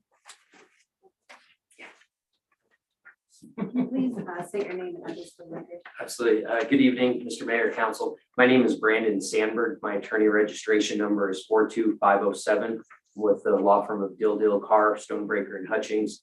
Our address is 455 Sherman Street, Suite 300, Denver, Colorado, 80203. Present with me is Brandy Gaizutis. She's the store director. I'll allow her to introduce herself. Brandy Gaizutis, the address that I'm here for is 2425 Minor Street, Safeway 390. Carmen, may I swear them in at the same time? Sure thing. Hi, Brandon. Hi, nice to see you again, Ms. Barry. Do you swear the testimony you're about to give is the truth, the whole truth, and nothing but the truth? Absolutely. Yes. Thank you. Mr. Mayor, with your permission, I'd be happy to give a brief presentation and answer any questions that the council and you may have. Of course. Thank you very much. Ms. Gaizutis, I already introduced you a little bit that you're the store director, but please tell the authority how long you've been the store director at this location. At this location, 6 years in May, And how long have you been with the company itself? 23 years. What are some of the different roles and positions you've held? I've held every position in the store except for a meat manager. Tell me a little bit about your roles and responsibilities as the store director. Rules, responsibility, everything from the roof to the weeds growing under the ground, everything in between. Okay, so day-to-day operations. Day-to-day operations and everything else. Fair enough, fair enough. And we are here regarding a permanent modification premises, and that is for the permanent alcohol product display. Is that correct? Yes, And this is coming after this Proposition 125, whereby Colorado voters to allow grocery stores such as yours to be able to sell wine. Is that correct? yes. Well, let's talk a little bit about the before and after diagrams that we have here for the permanent product, alcohol product display. And does the authority have copies of the before and after? Yes, we do. Thank you very much. Ms. Gaizutis, let's talk a little bit about the before and then the after. What are the changes that we're making to the permanent alcohol product display? We had 58 linear feet as of now. We have added a gondola in the middle, which is currently empty. It has no alcohol on it to make it 119 linear feet total. And will the permanent alcohol product display, it's going to be in the same area, is that correct? Yes, So beer and wine will be side by side in the aisle. So we're just adding on to what we currently have for the permanent product display, Yes. correct? Okay.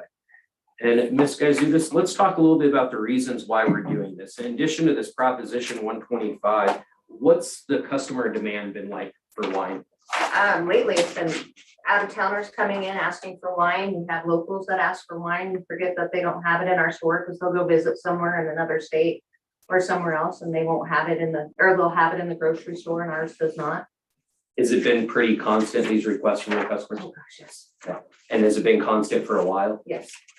As a store director, why is it important to you to provide the customer needs or to meet their needs or their desires? We're a small town. I want to make it just like their hometown and feel comfortable when they come in and get what they need. One-stop shop. And why is that one-stop shop, that convenience factor? Why is that so important? Get everything you need in one place, not have to go elsewhere and continue on with your day, I guess. And are you aware that your company is filing these modifications throughout the state? Yes. Okay, and why is it important to you to be able to carry consistency in products? I live north of Denver. Why is it important if I come to your store that I'm able to find the same type of wine? Same company, same availability of product, I guess. And would your customers expect the same type of products to be available from their home store to maybe a visiting store? Definitely. Let's talk a little bit about the monitoring because we are increasing the permanent alcohol product display, or the request is to do so. How are we going to properly monitor to make sure we stay a responsible seller of alcohol? We first put all the employees that can sell alcohol in the store through a strict training that we have available through our Albertsons company. And everybody had to redo their training. And we also ID every single person, no matter age. And we also, we have a bars program that comes in and does stuff in our store. And we also passed our state audit last year when we had an undercover cadet come in. And then I think he was from Denver, a state officer came in and congratulated us for passing the state audit. Let's talk a little bit more about that training. That is initial training, but it's also an ongoing and repetitive training. Is that right? Yes, includes wine now. Okay, and you actually had your staff retake that training, Every single person. okay, in anticipation of being able to sell wine? Yes. Okay, and you mentioned the bars program, and to give the authority a little bit of background, if you're not aware, the bars program is a third-party shopper that you're able to hire. They can come in, they will test your staff to make sure that they are complying with your policies, procedures. They will leave a green card if you have passed, they leave a red card if you have failed. Did I summarize that correctly? Yes, and I've never seen a red and don't want to. All right. How do we reward our staff members that have passed these compliance checks? They get a little green card and it goes on a board in the break room and we give them a free lunch.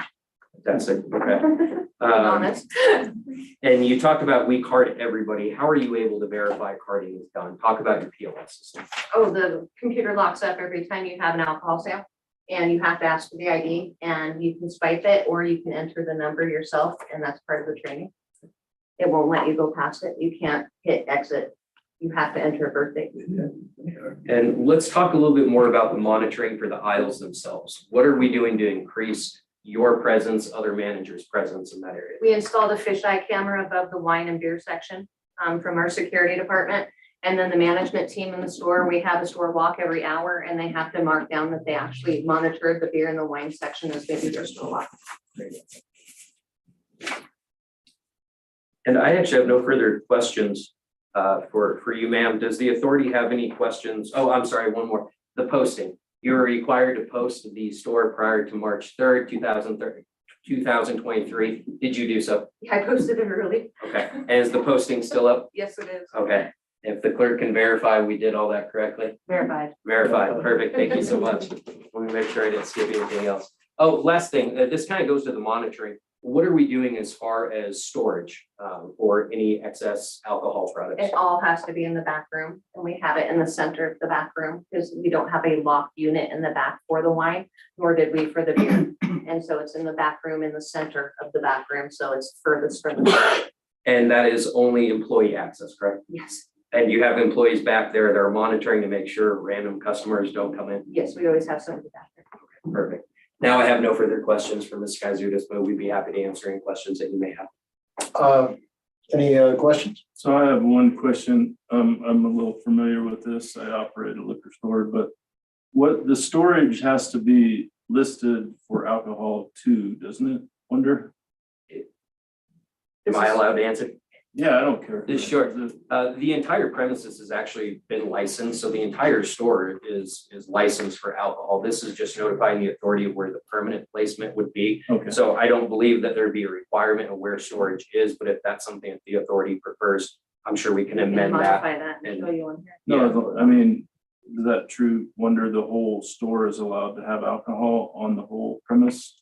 It's a specified premise from what I understand. It needs to be specified on here on where you're storing the alcohol. I could be wrong. Like, I don't know what the original, truthfully for Safeway, what the original premise was. So it could be the entire store. That was before my time. It is the entire store. Carmen may know a little bit more actually than me on this part. Yeah, as long as Carmen is clear on that, that's fine. All right. Any further questions? Yeah, well, I guess mine isn't a legal question. What concerns me, and I don't own a liquor store. I go there once in a while, but I don't, it's the store right next to you, the liquor store. You're gonna really harm his business. Is any time a consideration given to a local person who lives in our town, what we're gonna do to possibly harm his business, his income? And I'd be happy to answer that, but I'm sure Ms. Berry will jump in as well. A consideration is not competition. A consideration is also not what it does to a local business. We're here for a modification that we've licensed the entire store. That wasn't the question. The question was the Safeway, not you as a lawyer, Safeway, consider their neighbor and what it might do to his business. It's a simple question. Has anybody at Safeway said, Joe Blow might just have to close up the store, or is that what you're looking to do? They have not specifically said anything to me about manager. I do. And I will tell you, sorry, not to interrupt, Mayor and Council, as licensees council was referring to, that is outside and beyond the parameters, the scope of the criteria that upon which you can base your decision. I understand your question, Councilor Cacavelli. The voters of Colorado, by virtue of Prop 125, clearly expressed at that level, at the state level, their preference that grocery stores be able to sell. I think Councilor Pinnell probably knows this too, full well knowing what that might do for or how that might affect liquor stores. That was a lot about the campaigning on that particular issue, as I recall. You probably do too. But while it's a fair policy question, and appreciate the licensee answering if she reached out or not, it's really beyond the scope of the criteria of the decision that you're making. And I understand that, but I think somebody has to say it once in a while. And talk about the voters all over the state. I don't think they think about individuals. They just thought about Maine as a whole, just to be more convenient for them. Harkens back to Walmart coming in the store, towns like ours. Understood, sir. And I think your point will be duly noted on the record of the hearing. Yep. So, Carmen, just to follow up on what you just said. So you're saying that the only way that someone could vote no on this is if they have a legal reason to do so, because the Colorado voters said, we think all grocery stores should allow liquor, or not liquor, sorry, although I hear that's coming down the pipe, wine and beer in their stores. Right. Is that? Yep. Correct. Correct. In other words, it would be an invalid reason to vote no on this because you don't think wine should be in grocery stores. That would be an unlawful, invalid reason. But a valid reason be that if Safeway is no longer selling as much food as it was before in lieu of liquor space, would that be a valid reason? No. Interesting. Good question. As long as it meets the standard. Well, I'm gonna just make a comment then because we're gonna vote and we know whatever's gonna happen. So this isn't a reflection on Brandy. She's probably one of the hardest working people for Safeway that I have known ever. So that's number one. She does a great job and so does her staff. But I personally do have a lot of people in the wine and beverage business, and this is going to kill them. Many of them are going to lose their businesses. So I'm just speaking up for those small business people, not necessarily here in town, but elsewhere, that I did not vote for this, and I do not think it's a great idea. Ditto. All right, any further questions? Hearing none, I would ask if we have any party in interest who would wish to make a statement or testimony. We do not. Okay.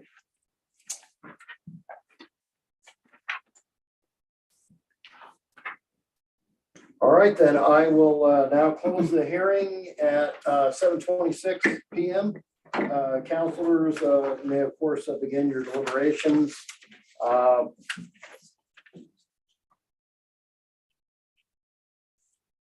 I would like to move to approve the application for modification of premise for Safeway store number 46 Inc. doing business as Safeway store number 390 located at 2425 Minor Street, Idaho Springs, 80452, based upon the finding that the applicant meets all criteria set forth in Colorado Liquor Regulation 47-302. And do I have a second? I'll second. And a second, any discussion? Hearing none, I would ask for a roll call. Mayor Chuck Harmon. Yes. Scott Pennell. Yes. Art Cacavelli. May I abstain, Carmen? No, sir. What do you have a legal conflict or something like that? Have a human conflict with this. I have to say yes, I don't want to. Jim Clark. Yes. Jeremy Jones. Yes. John Curtis. Yes. Kate Collier. I'm gonna say I am saying yes under duress, but thank you. All right. Well, thank you very much for everyone's testimony today and the Liquor Licensing Authority. Very thorough. Thank you. Appreciate it. Thank you, council. Thank you, Mr. Mayor. Ms. Barry, is always a pleasure. And your staff is fantastic, by the way. Sorry to interrupt. Fantastic work. We're preaching to the choir. Yeah, I know, but just so you know, from an outsider, it's a real pleasure coming up there and she's fantastic. And we do appreciate your comments. Thank you. Take care.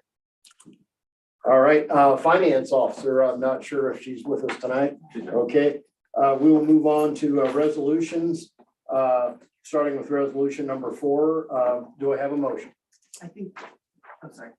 I'll move to approve resolution number 4, series 2023, a resolution approving an amendment to the charging station license agreement between the city and EV Build LLC. Thank you, Scott. Do I have a second? Second. Oh, Art, thank you. On the second, any discussion? Hearing none, roll call, please. Mayor Chuck Harmon. Yes. Scott Pennell. Yes. Art Cacavelli. Yes. Jim Clark. Yes. Jeremy Jones. Yes. John Curtis. Yes. Kate Collier. Yes. Thank you. Moving to ordinance first readings, starting with ordinance number 2, do I have a motion? I'll move to approve ordinance number 2, series 2023, an ordinance amending section 21-125 and adopting a new section 21-127 of the Idaho Springs Municipal Code to establish a parking fee in lieu program. Thank you, Kate. Do I have a second? I'll second it. Thank you, Jeremy. And any discussion? Hearing none, roll call, please. Mayor Chuck Harmon. Yes. Scott Pennell. Yes. Art Cacavelli. Yes. Jim Clark. Yes. Jeremy Jones. Yes. John Curtis. Yes. Kate Collier. Yes. Thank you. And next up is ordinance number 3. Do we have a motion? I'll make a motion to approve ordinance number 3, series 2023, and ordinance amending section 17-14 of the Idaho Municipal Code concerning harassment. Thank you, Jeremy. Do I have a second? Second. And a second from Scott. Thank you. Any discussion? Roll call, please. Mayor Chuck Harmon. Yes. Scott Pennell. Yes. Art Cacavelli. Yes. Jim Clark. Yes. Jeremy Jones. Yes. John Curtis. Yes. Kate Collier. Yes. Of course, ordinance number 4 was struck, and we will move to ordinance number 5. Do I have a motion? I'll move to approve ordinance number 5, series 2023, an ordinance amending section 6-22 of the Idaho Springs Municipal Code concerning operation of the public library. Thank you, Kate. Do I have a second? I second. And Art, thank you. Any discussion? Hearing none, roll call, please. Mayor Chuck Harmon. Yes. Scott Pennell. Yes. Art Cacavelli. Yes. Jim Clark. Yes. Jeremy Jones. Yes. John Curtis. Yes. Kate Collier. Yes. And last under first readings is ordinance number 6. Do I have a motion? Make a motion to approve ordinance number 6, series 2023, and ordinance amending section 5-22 and adopting a new section 22-24 of the Idaho State Municipal Code to establish a building code exemption review process for historically contributing buildings and declaring an emergency. Thank you, Jeremy. Do I have a second? Second. Second from Jimmy, and any discussion? I have a question about how is that review process taking place and what criteria we have, but is that set? I read through that, but I didn't quite understand it. Sure, I can address that. Oh, sorry. Do you want me to address Go right that? ahead. Sure, the review process would be that this would go to the HPRC, believing that they are the body that's already constituted within the city that has expertise with historical structures and historic preservation issues. And as far as the criteria, an applicant would have to demonstrate, and it would be the burden of an applicant seeking an exemption to carry the burden of establishing eligibility, and then at least one of the criteria. Eligibility is an applicant would first have to demonstrate that his or her building is a contributing building, which is defined in the code as a building that is at least 50 years old or older, or is associated with significant people or events.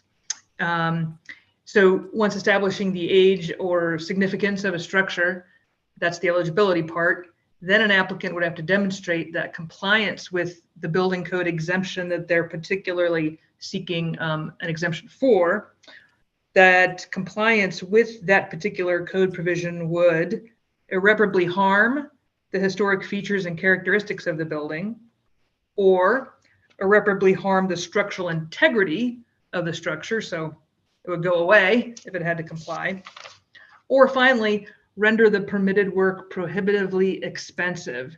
And in this context, what does that mean, right? That could be a subjective term, and defining those things is always a challenge, but we've attempted to do so in the ordinance by saying that for purposes of this ordinance and criteria, prohibitively expensive means at a cost that would make the proposed work unprofitable, unmarketable, unable to be financed, or beyond the fair market budget of an applicant of reasonable means. So those are the criteria that an applicant would have to demonstrate to the commission's satisfaction to be entitled to an exception for a particular building code provision. Thank you, Carmen. Any further questions?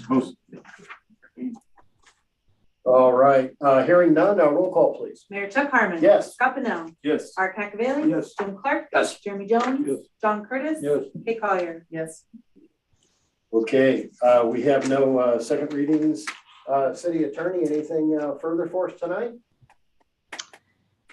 You know, because you opened the door, I will say thank you, Mayor and Council, for following the law, even though it is sometimes hard to do. You have a very hard job, probably doesn't get said enough. And I know sometimes lawyers tell you things that maybe you don't want to hear. I appreciate you.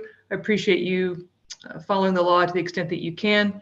And I appreciate your comments on the policy issues as well. Those do not fall on deaf ears, your comments. I'm sure the public listening appreciates those as well. That's it, Mayor. All right, well, thank you very much. And let me move on to City Administrator. Andy, looks like you have a one request for a motion tonight. That's right. All right, and do I have a motion? Move to approve a letter agreement for JVA not to exceed $71,300 for design engineering services for a water fill station and a sewage dump station at the Water Resource Reclamation Facility. Thank you, Kate. And do I have a second? A second for Jeremy. Any discussion? Hearing none, roll call, please. Mayor Chuck Harmon. Yes. Scott Pennell. Yes. Art Cacavelli. Yes. Jim Clark. Yes. Jeremy Jones. Yes. John Curtis. Yes. Kate Collier. Yes. Thanks, Andy. Anything further tonight? No. Oh, okay. And Chief, anything you'd like to add? Yeah, Mayor. Okay, thank you. We are just about to, yes, My staff reports in there as well. yes. And actually, I included a letter of commendation. I would like to read that. Yeah. I won't pull that out. No, sorry. Squeeze them behind you. How are you doing? Some notice, Chuck. You're good, thank you. Thank you, I can actually suck my gun and not get past. So, I'm probably as guilty as anybody about this. Thanking folks who really make a difference. And especially in a small city, there's just a lot of opportunity for even one person to make a big difference. And I am very fortunate to be able to recognize Kelsey Smith tonight. I have a letter that was prepared by Jonathan Kane that I think nails it. And this letter is intended as formal recognition and thanks to Kelsey Smith, the city's municipal court clerk and deputy treasurer, for her years of service to the residents of Idaho Springs. Kelsey has worked for the city since 2017. Since that time, she has consistently gone above and beyond every single day to provide the quality and quantity of diverse services required and expected by the residents of the city.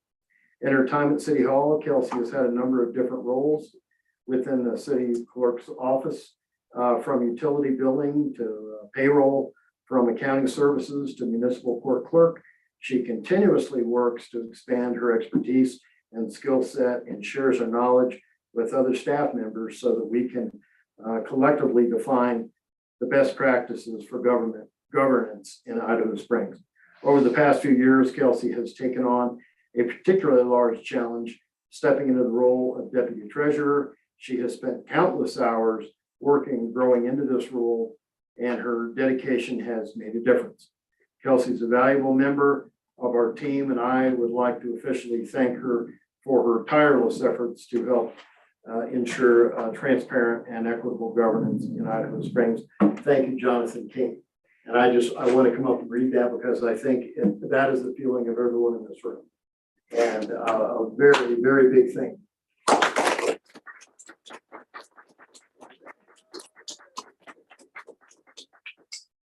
Yeah, Thank you guys very much. Thank you for everything you do for the city.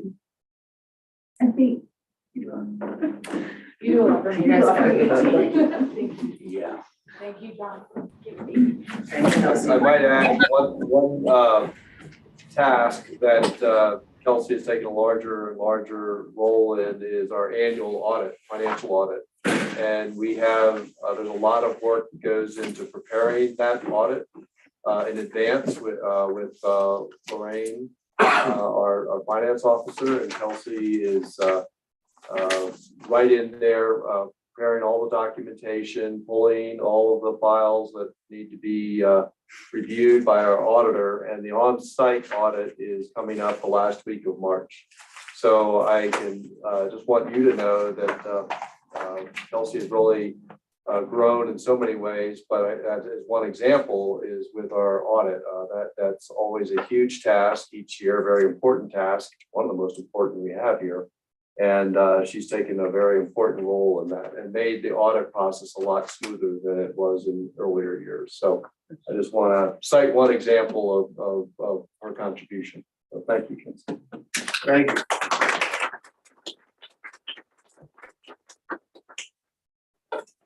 I think it's great that we recognize people while they're here, because I thought there was gonna be a resignation involved there. I don't want to lose any more good staff. That's right, Scott. Thank you. For real. And Scott, that means so much. I mean, to staff, to know that, Yeah. you're right. Sometimes we're all guilty. I know I am, Right. you know, not recognizing people in time, and the next thing you Yeah. know, They're Yeah. moving we're on. moving on, right? Right. So, It's Yeah. nice So we thank you for that. recognize people while they're here. Absolutely. Jonathan, thank you very much. That letter was constructed. That was the perfect tone, and I'm glad that she was recognized. Kelsey does great work here at City Hall, and I really want everyone to know, I agree with you, Scott. I think our staff, especially the people who deal with frontline people every single day, we appreciate them. You ever wonder, get similar comment, praise? And all three of our frontline staff here at City Hall do that, and our frontline staff at PD too. They do a lot Oh, of yeah. hard work. Yep, absolutely. Jonathan, anything more for us this evening? No, sir. Okay, all right, then we will go to Public Works and no request for action. John, didn't know if you had anything special to share with us tonight? Somebody putting something in the sewer line Yeah, at the wastewater plant. it's strange, yeah. Yeah. Any other questions? All right. I have a question for you, John. Just a comment. Well, as we evolve into spring here, will we be seeing the street sweeper out at all? Because I know the sand. will be Probably not till May. till May. The biggest thing was sure help, Yeah, you know, even one more person would help, but I would recommend two. That's our biggest challenge. Yeah. Is with everything else going on, getting that street sweeper out. Yeah. And can't get it out too early because right, you gotta winterize it right. with the water. Oh, yeah. All right. Any further questions? one thing I might note is I know that staff, as they have time, are out here manually sweeping the street, and particularly the downtown, which is impacted to our visitors. And, you know, we have, as a city, do have an obligation to try to sweep up all of the material we put down during snow and ice as soon as we can. And that's always a challenging job here. But I regularly witness staff out there trying to do what they can, you know, section at a time, just sweeping manually and cleaning up. So. Yeah, I actually saw them manually bashing, trying to break the ice off one curb. They're on that, that south side. It doesn't get any sun. Okay. Anything from city clerk? I want to thank you for the sales tax. And I think Art makes a great observation about how we need to include inflation. So, you know, really, it needed to bump up 25% because we had a penny extra sales tax in the month. And then I also factored in roughly, and I realize it's debatable, but about officially recognized 6% for inflation. And we were within $4,000. And on a number that large, that's pretty darn good. I also want to point out to City Council, in your report, you really broke down what it costs for staff to do all the work they have in a special event. Yeah. And for example, there's like 4 hours of staff time, $25 from the state. And if you don't mind me putting you on the spot, I would just like for you to add to council what we already look the other way on as far as nonprofits. Yeah, well, we've already waived the $100 a day application fee and the requirement for the $100 deposit for most of the nonprofits. So really all they're paying for is the liquor fee, which does take an amount of staff time, monitoring, making sure that the police know what's happening, EMS knows what's happening, fire knows what's happening, just because, you know, it's a lot of people coming into Idaho Springs. So it's not just as easy as filling out a form and saying, here you go. Right. It does take a certain amount of time and a watchful eye and just communication with, you know, city staff and stuff outside of City Hall. You're also required before every event to check to make sure that they're not. Yeah, I gotta go to the exceeding state those. site and make sure they haven't exceeded their allowable amount of, special event days, because the state keeps a rolling tally on that. So there's Right. lots of notifying also of other entities of special events happening. And purchasing signs as well. We gotta pay for the signs, I gotta fill out the signs get ruined in the weather, sometimes they just disappeared. So we must replace the signs, and their signs are not cheap, No. no, So we have cost plus 4 hours of staff time, Right. again, costs. right? And I know, council, we all have busy lives, but I would just suggest that you read Wonder's one-page report on this, because she really, I think, spent a lot of time on it. And I know that we will be voting on this soon. So, it's always good to have all the information and hear both sides. Thank you for looking at both sides and reading my report and taking into account staff time too. Well, Appreciate it. thank you, Wonder. Anything further tonight? Nothing. Okay. Under mayor and council, does anyone want to be the city's DRCOG second? Because it has to be an elected official. Unfortunately, they no longer do Zoom, and I will be out of the state. And it's an in-person event. I will also tell you in full disclosure, John Curtis has been mayor pro tem for 14 months, and he's never once filled in, only because I never miss meetings. And this is also true at DRCOG. So if this one meeting is missed, I'm saying it's not the end of the world. But if anyone would like to go as a second, it is something that we could resolve. And it is Wednesday night. And it's in person in the downtown Denver area. I think it's 1144 Sherman, if my memory serves me correctly. So no pressure, but does anyone want to go in my place? All right. Dinner's included. Oh, I forgot. There is a bit of an incentive. I don't want to call it a bribe. But dinner is included. It starts, the dinner's at 5. Yeah. All right. Also, under the mayor's section, and I wish I were joking about this, there's been a fishing attempt, and I guess I did not know it at the time. But Andy says Mayor Hellman had the same thing happen to them, where it is allegedly an email from me asking you, in this case, one of our county commissioners, Scott Pennell, received it, saying, hey, I got a little secret thing going on, so keep it hush hush, because I want to surprise some very worthy staff with some gift cards. So as chief, I think probably expertly pointed out, it probably is some overseas individual that we couldn't get our hands on. So anyways, I just wanted you to be aware, don't fall for any one of these fishing expeditions that's going on right now. That's the second time they used today. What's that? That's the second time. About 3 months ago, I got something about you wanting $250.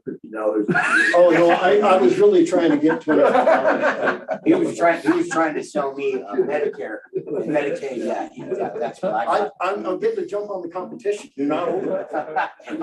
I know, I had one meeting the other day that they wanted to talk about my funeral arrangements and stuff. Is it Good now, Lord, now you wait, know, that could constitute threat of an elected official. There we go. What about you trying to sell me healthcare? Well, I know, I'm just looking out for you. Okay. But, all right, I don't have anything else. Does anyone have anything before we? I have the history lesson from Bob. Scott, thank you. Actually, before that, one thing I think we overlooked, it's in the chief's report. But they have a CPR save at the rec center. Oh, yeah, that was good. When you look at the, it was Ron Baylor. Yes, first, yeah. And then, Crooked County Deputy and everything else, but their actions were pretty amazing. That, where he went down out to where they moved him to, and then the process they went through to assist him was amazing. And he walked out of the hospital the next day. So Nice that's job. a really big win. Yeah. from- Oh, it is. The Nice job. family would have been planning a funeral. Yeah. Jeremy, thank you. Glad we you took a moment out for that. It was in the packet, but you're absolutely right. Walked out the Forgot next about day. it. I just talked about it in training with these guys. Instead of the family, yeah, planning the worst. There was also, I don't know if it matters, but there was a mistake on the minutes. That I wasn't, You over here. yeah, and it said I seconded it. You know, I'm sorry, because actually, it showed that you were absent. Yeah, right. So but it showed I that didn't catch it. Good that I catch. checked. Right. I just Right. bring that up. See what happens when you're not here? All kinds of stuff. I know. I'm looking for a lot. Thanks, Jim. Try to get free healthcare here.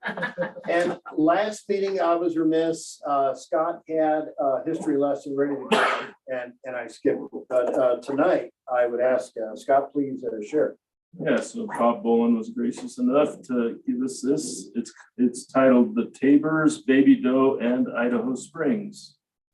So many people have at least heard of Horace and Augusta Tabor and Baby Doe Triangle, a Colorado story that produced scandalous headlines around the United States and Europe during the mid to late 1800s. Fewer are aware that Tabor's wealth grew to the point that they were considering among the 5 richest families in the country. Almost no one is aware that Horace and Augusta were residents of very early Idaho Springs in 1859 and 1860.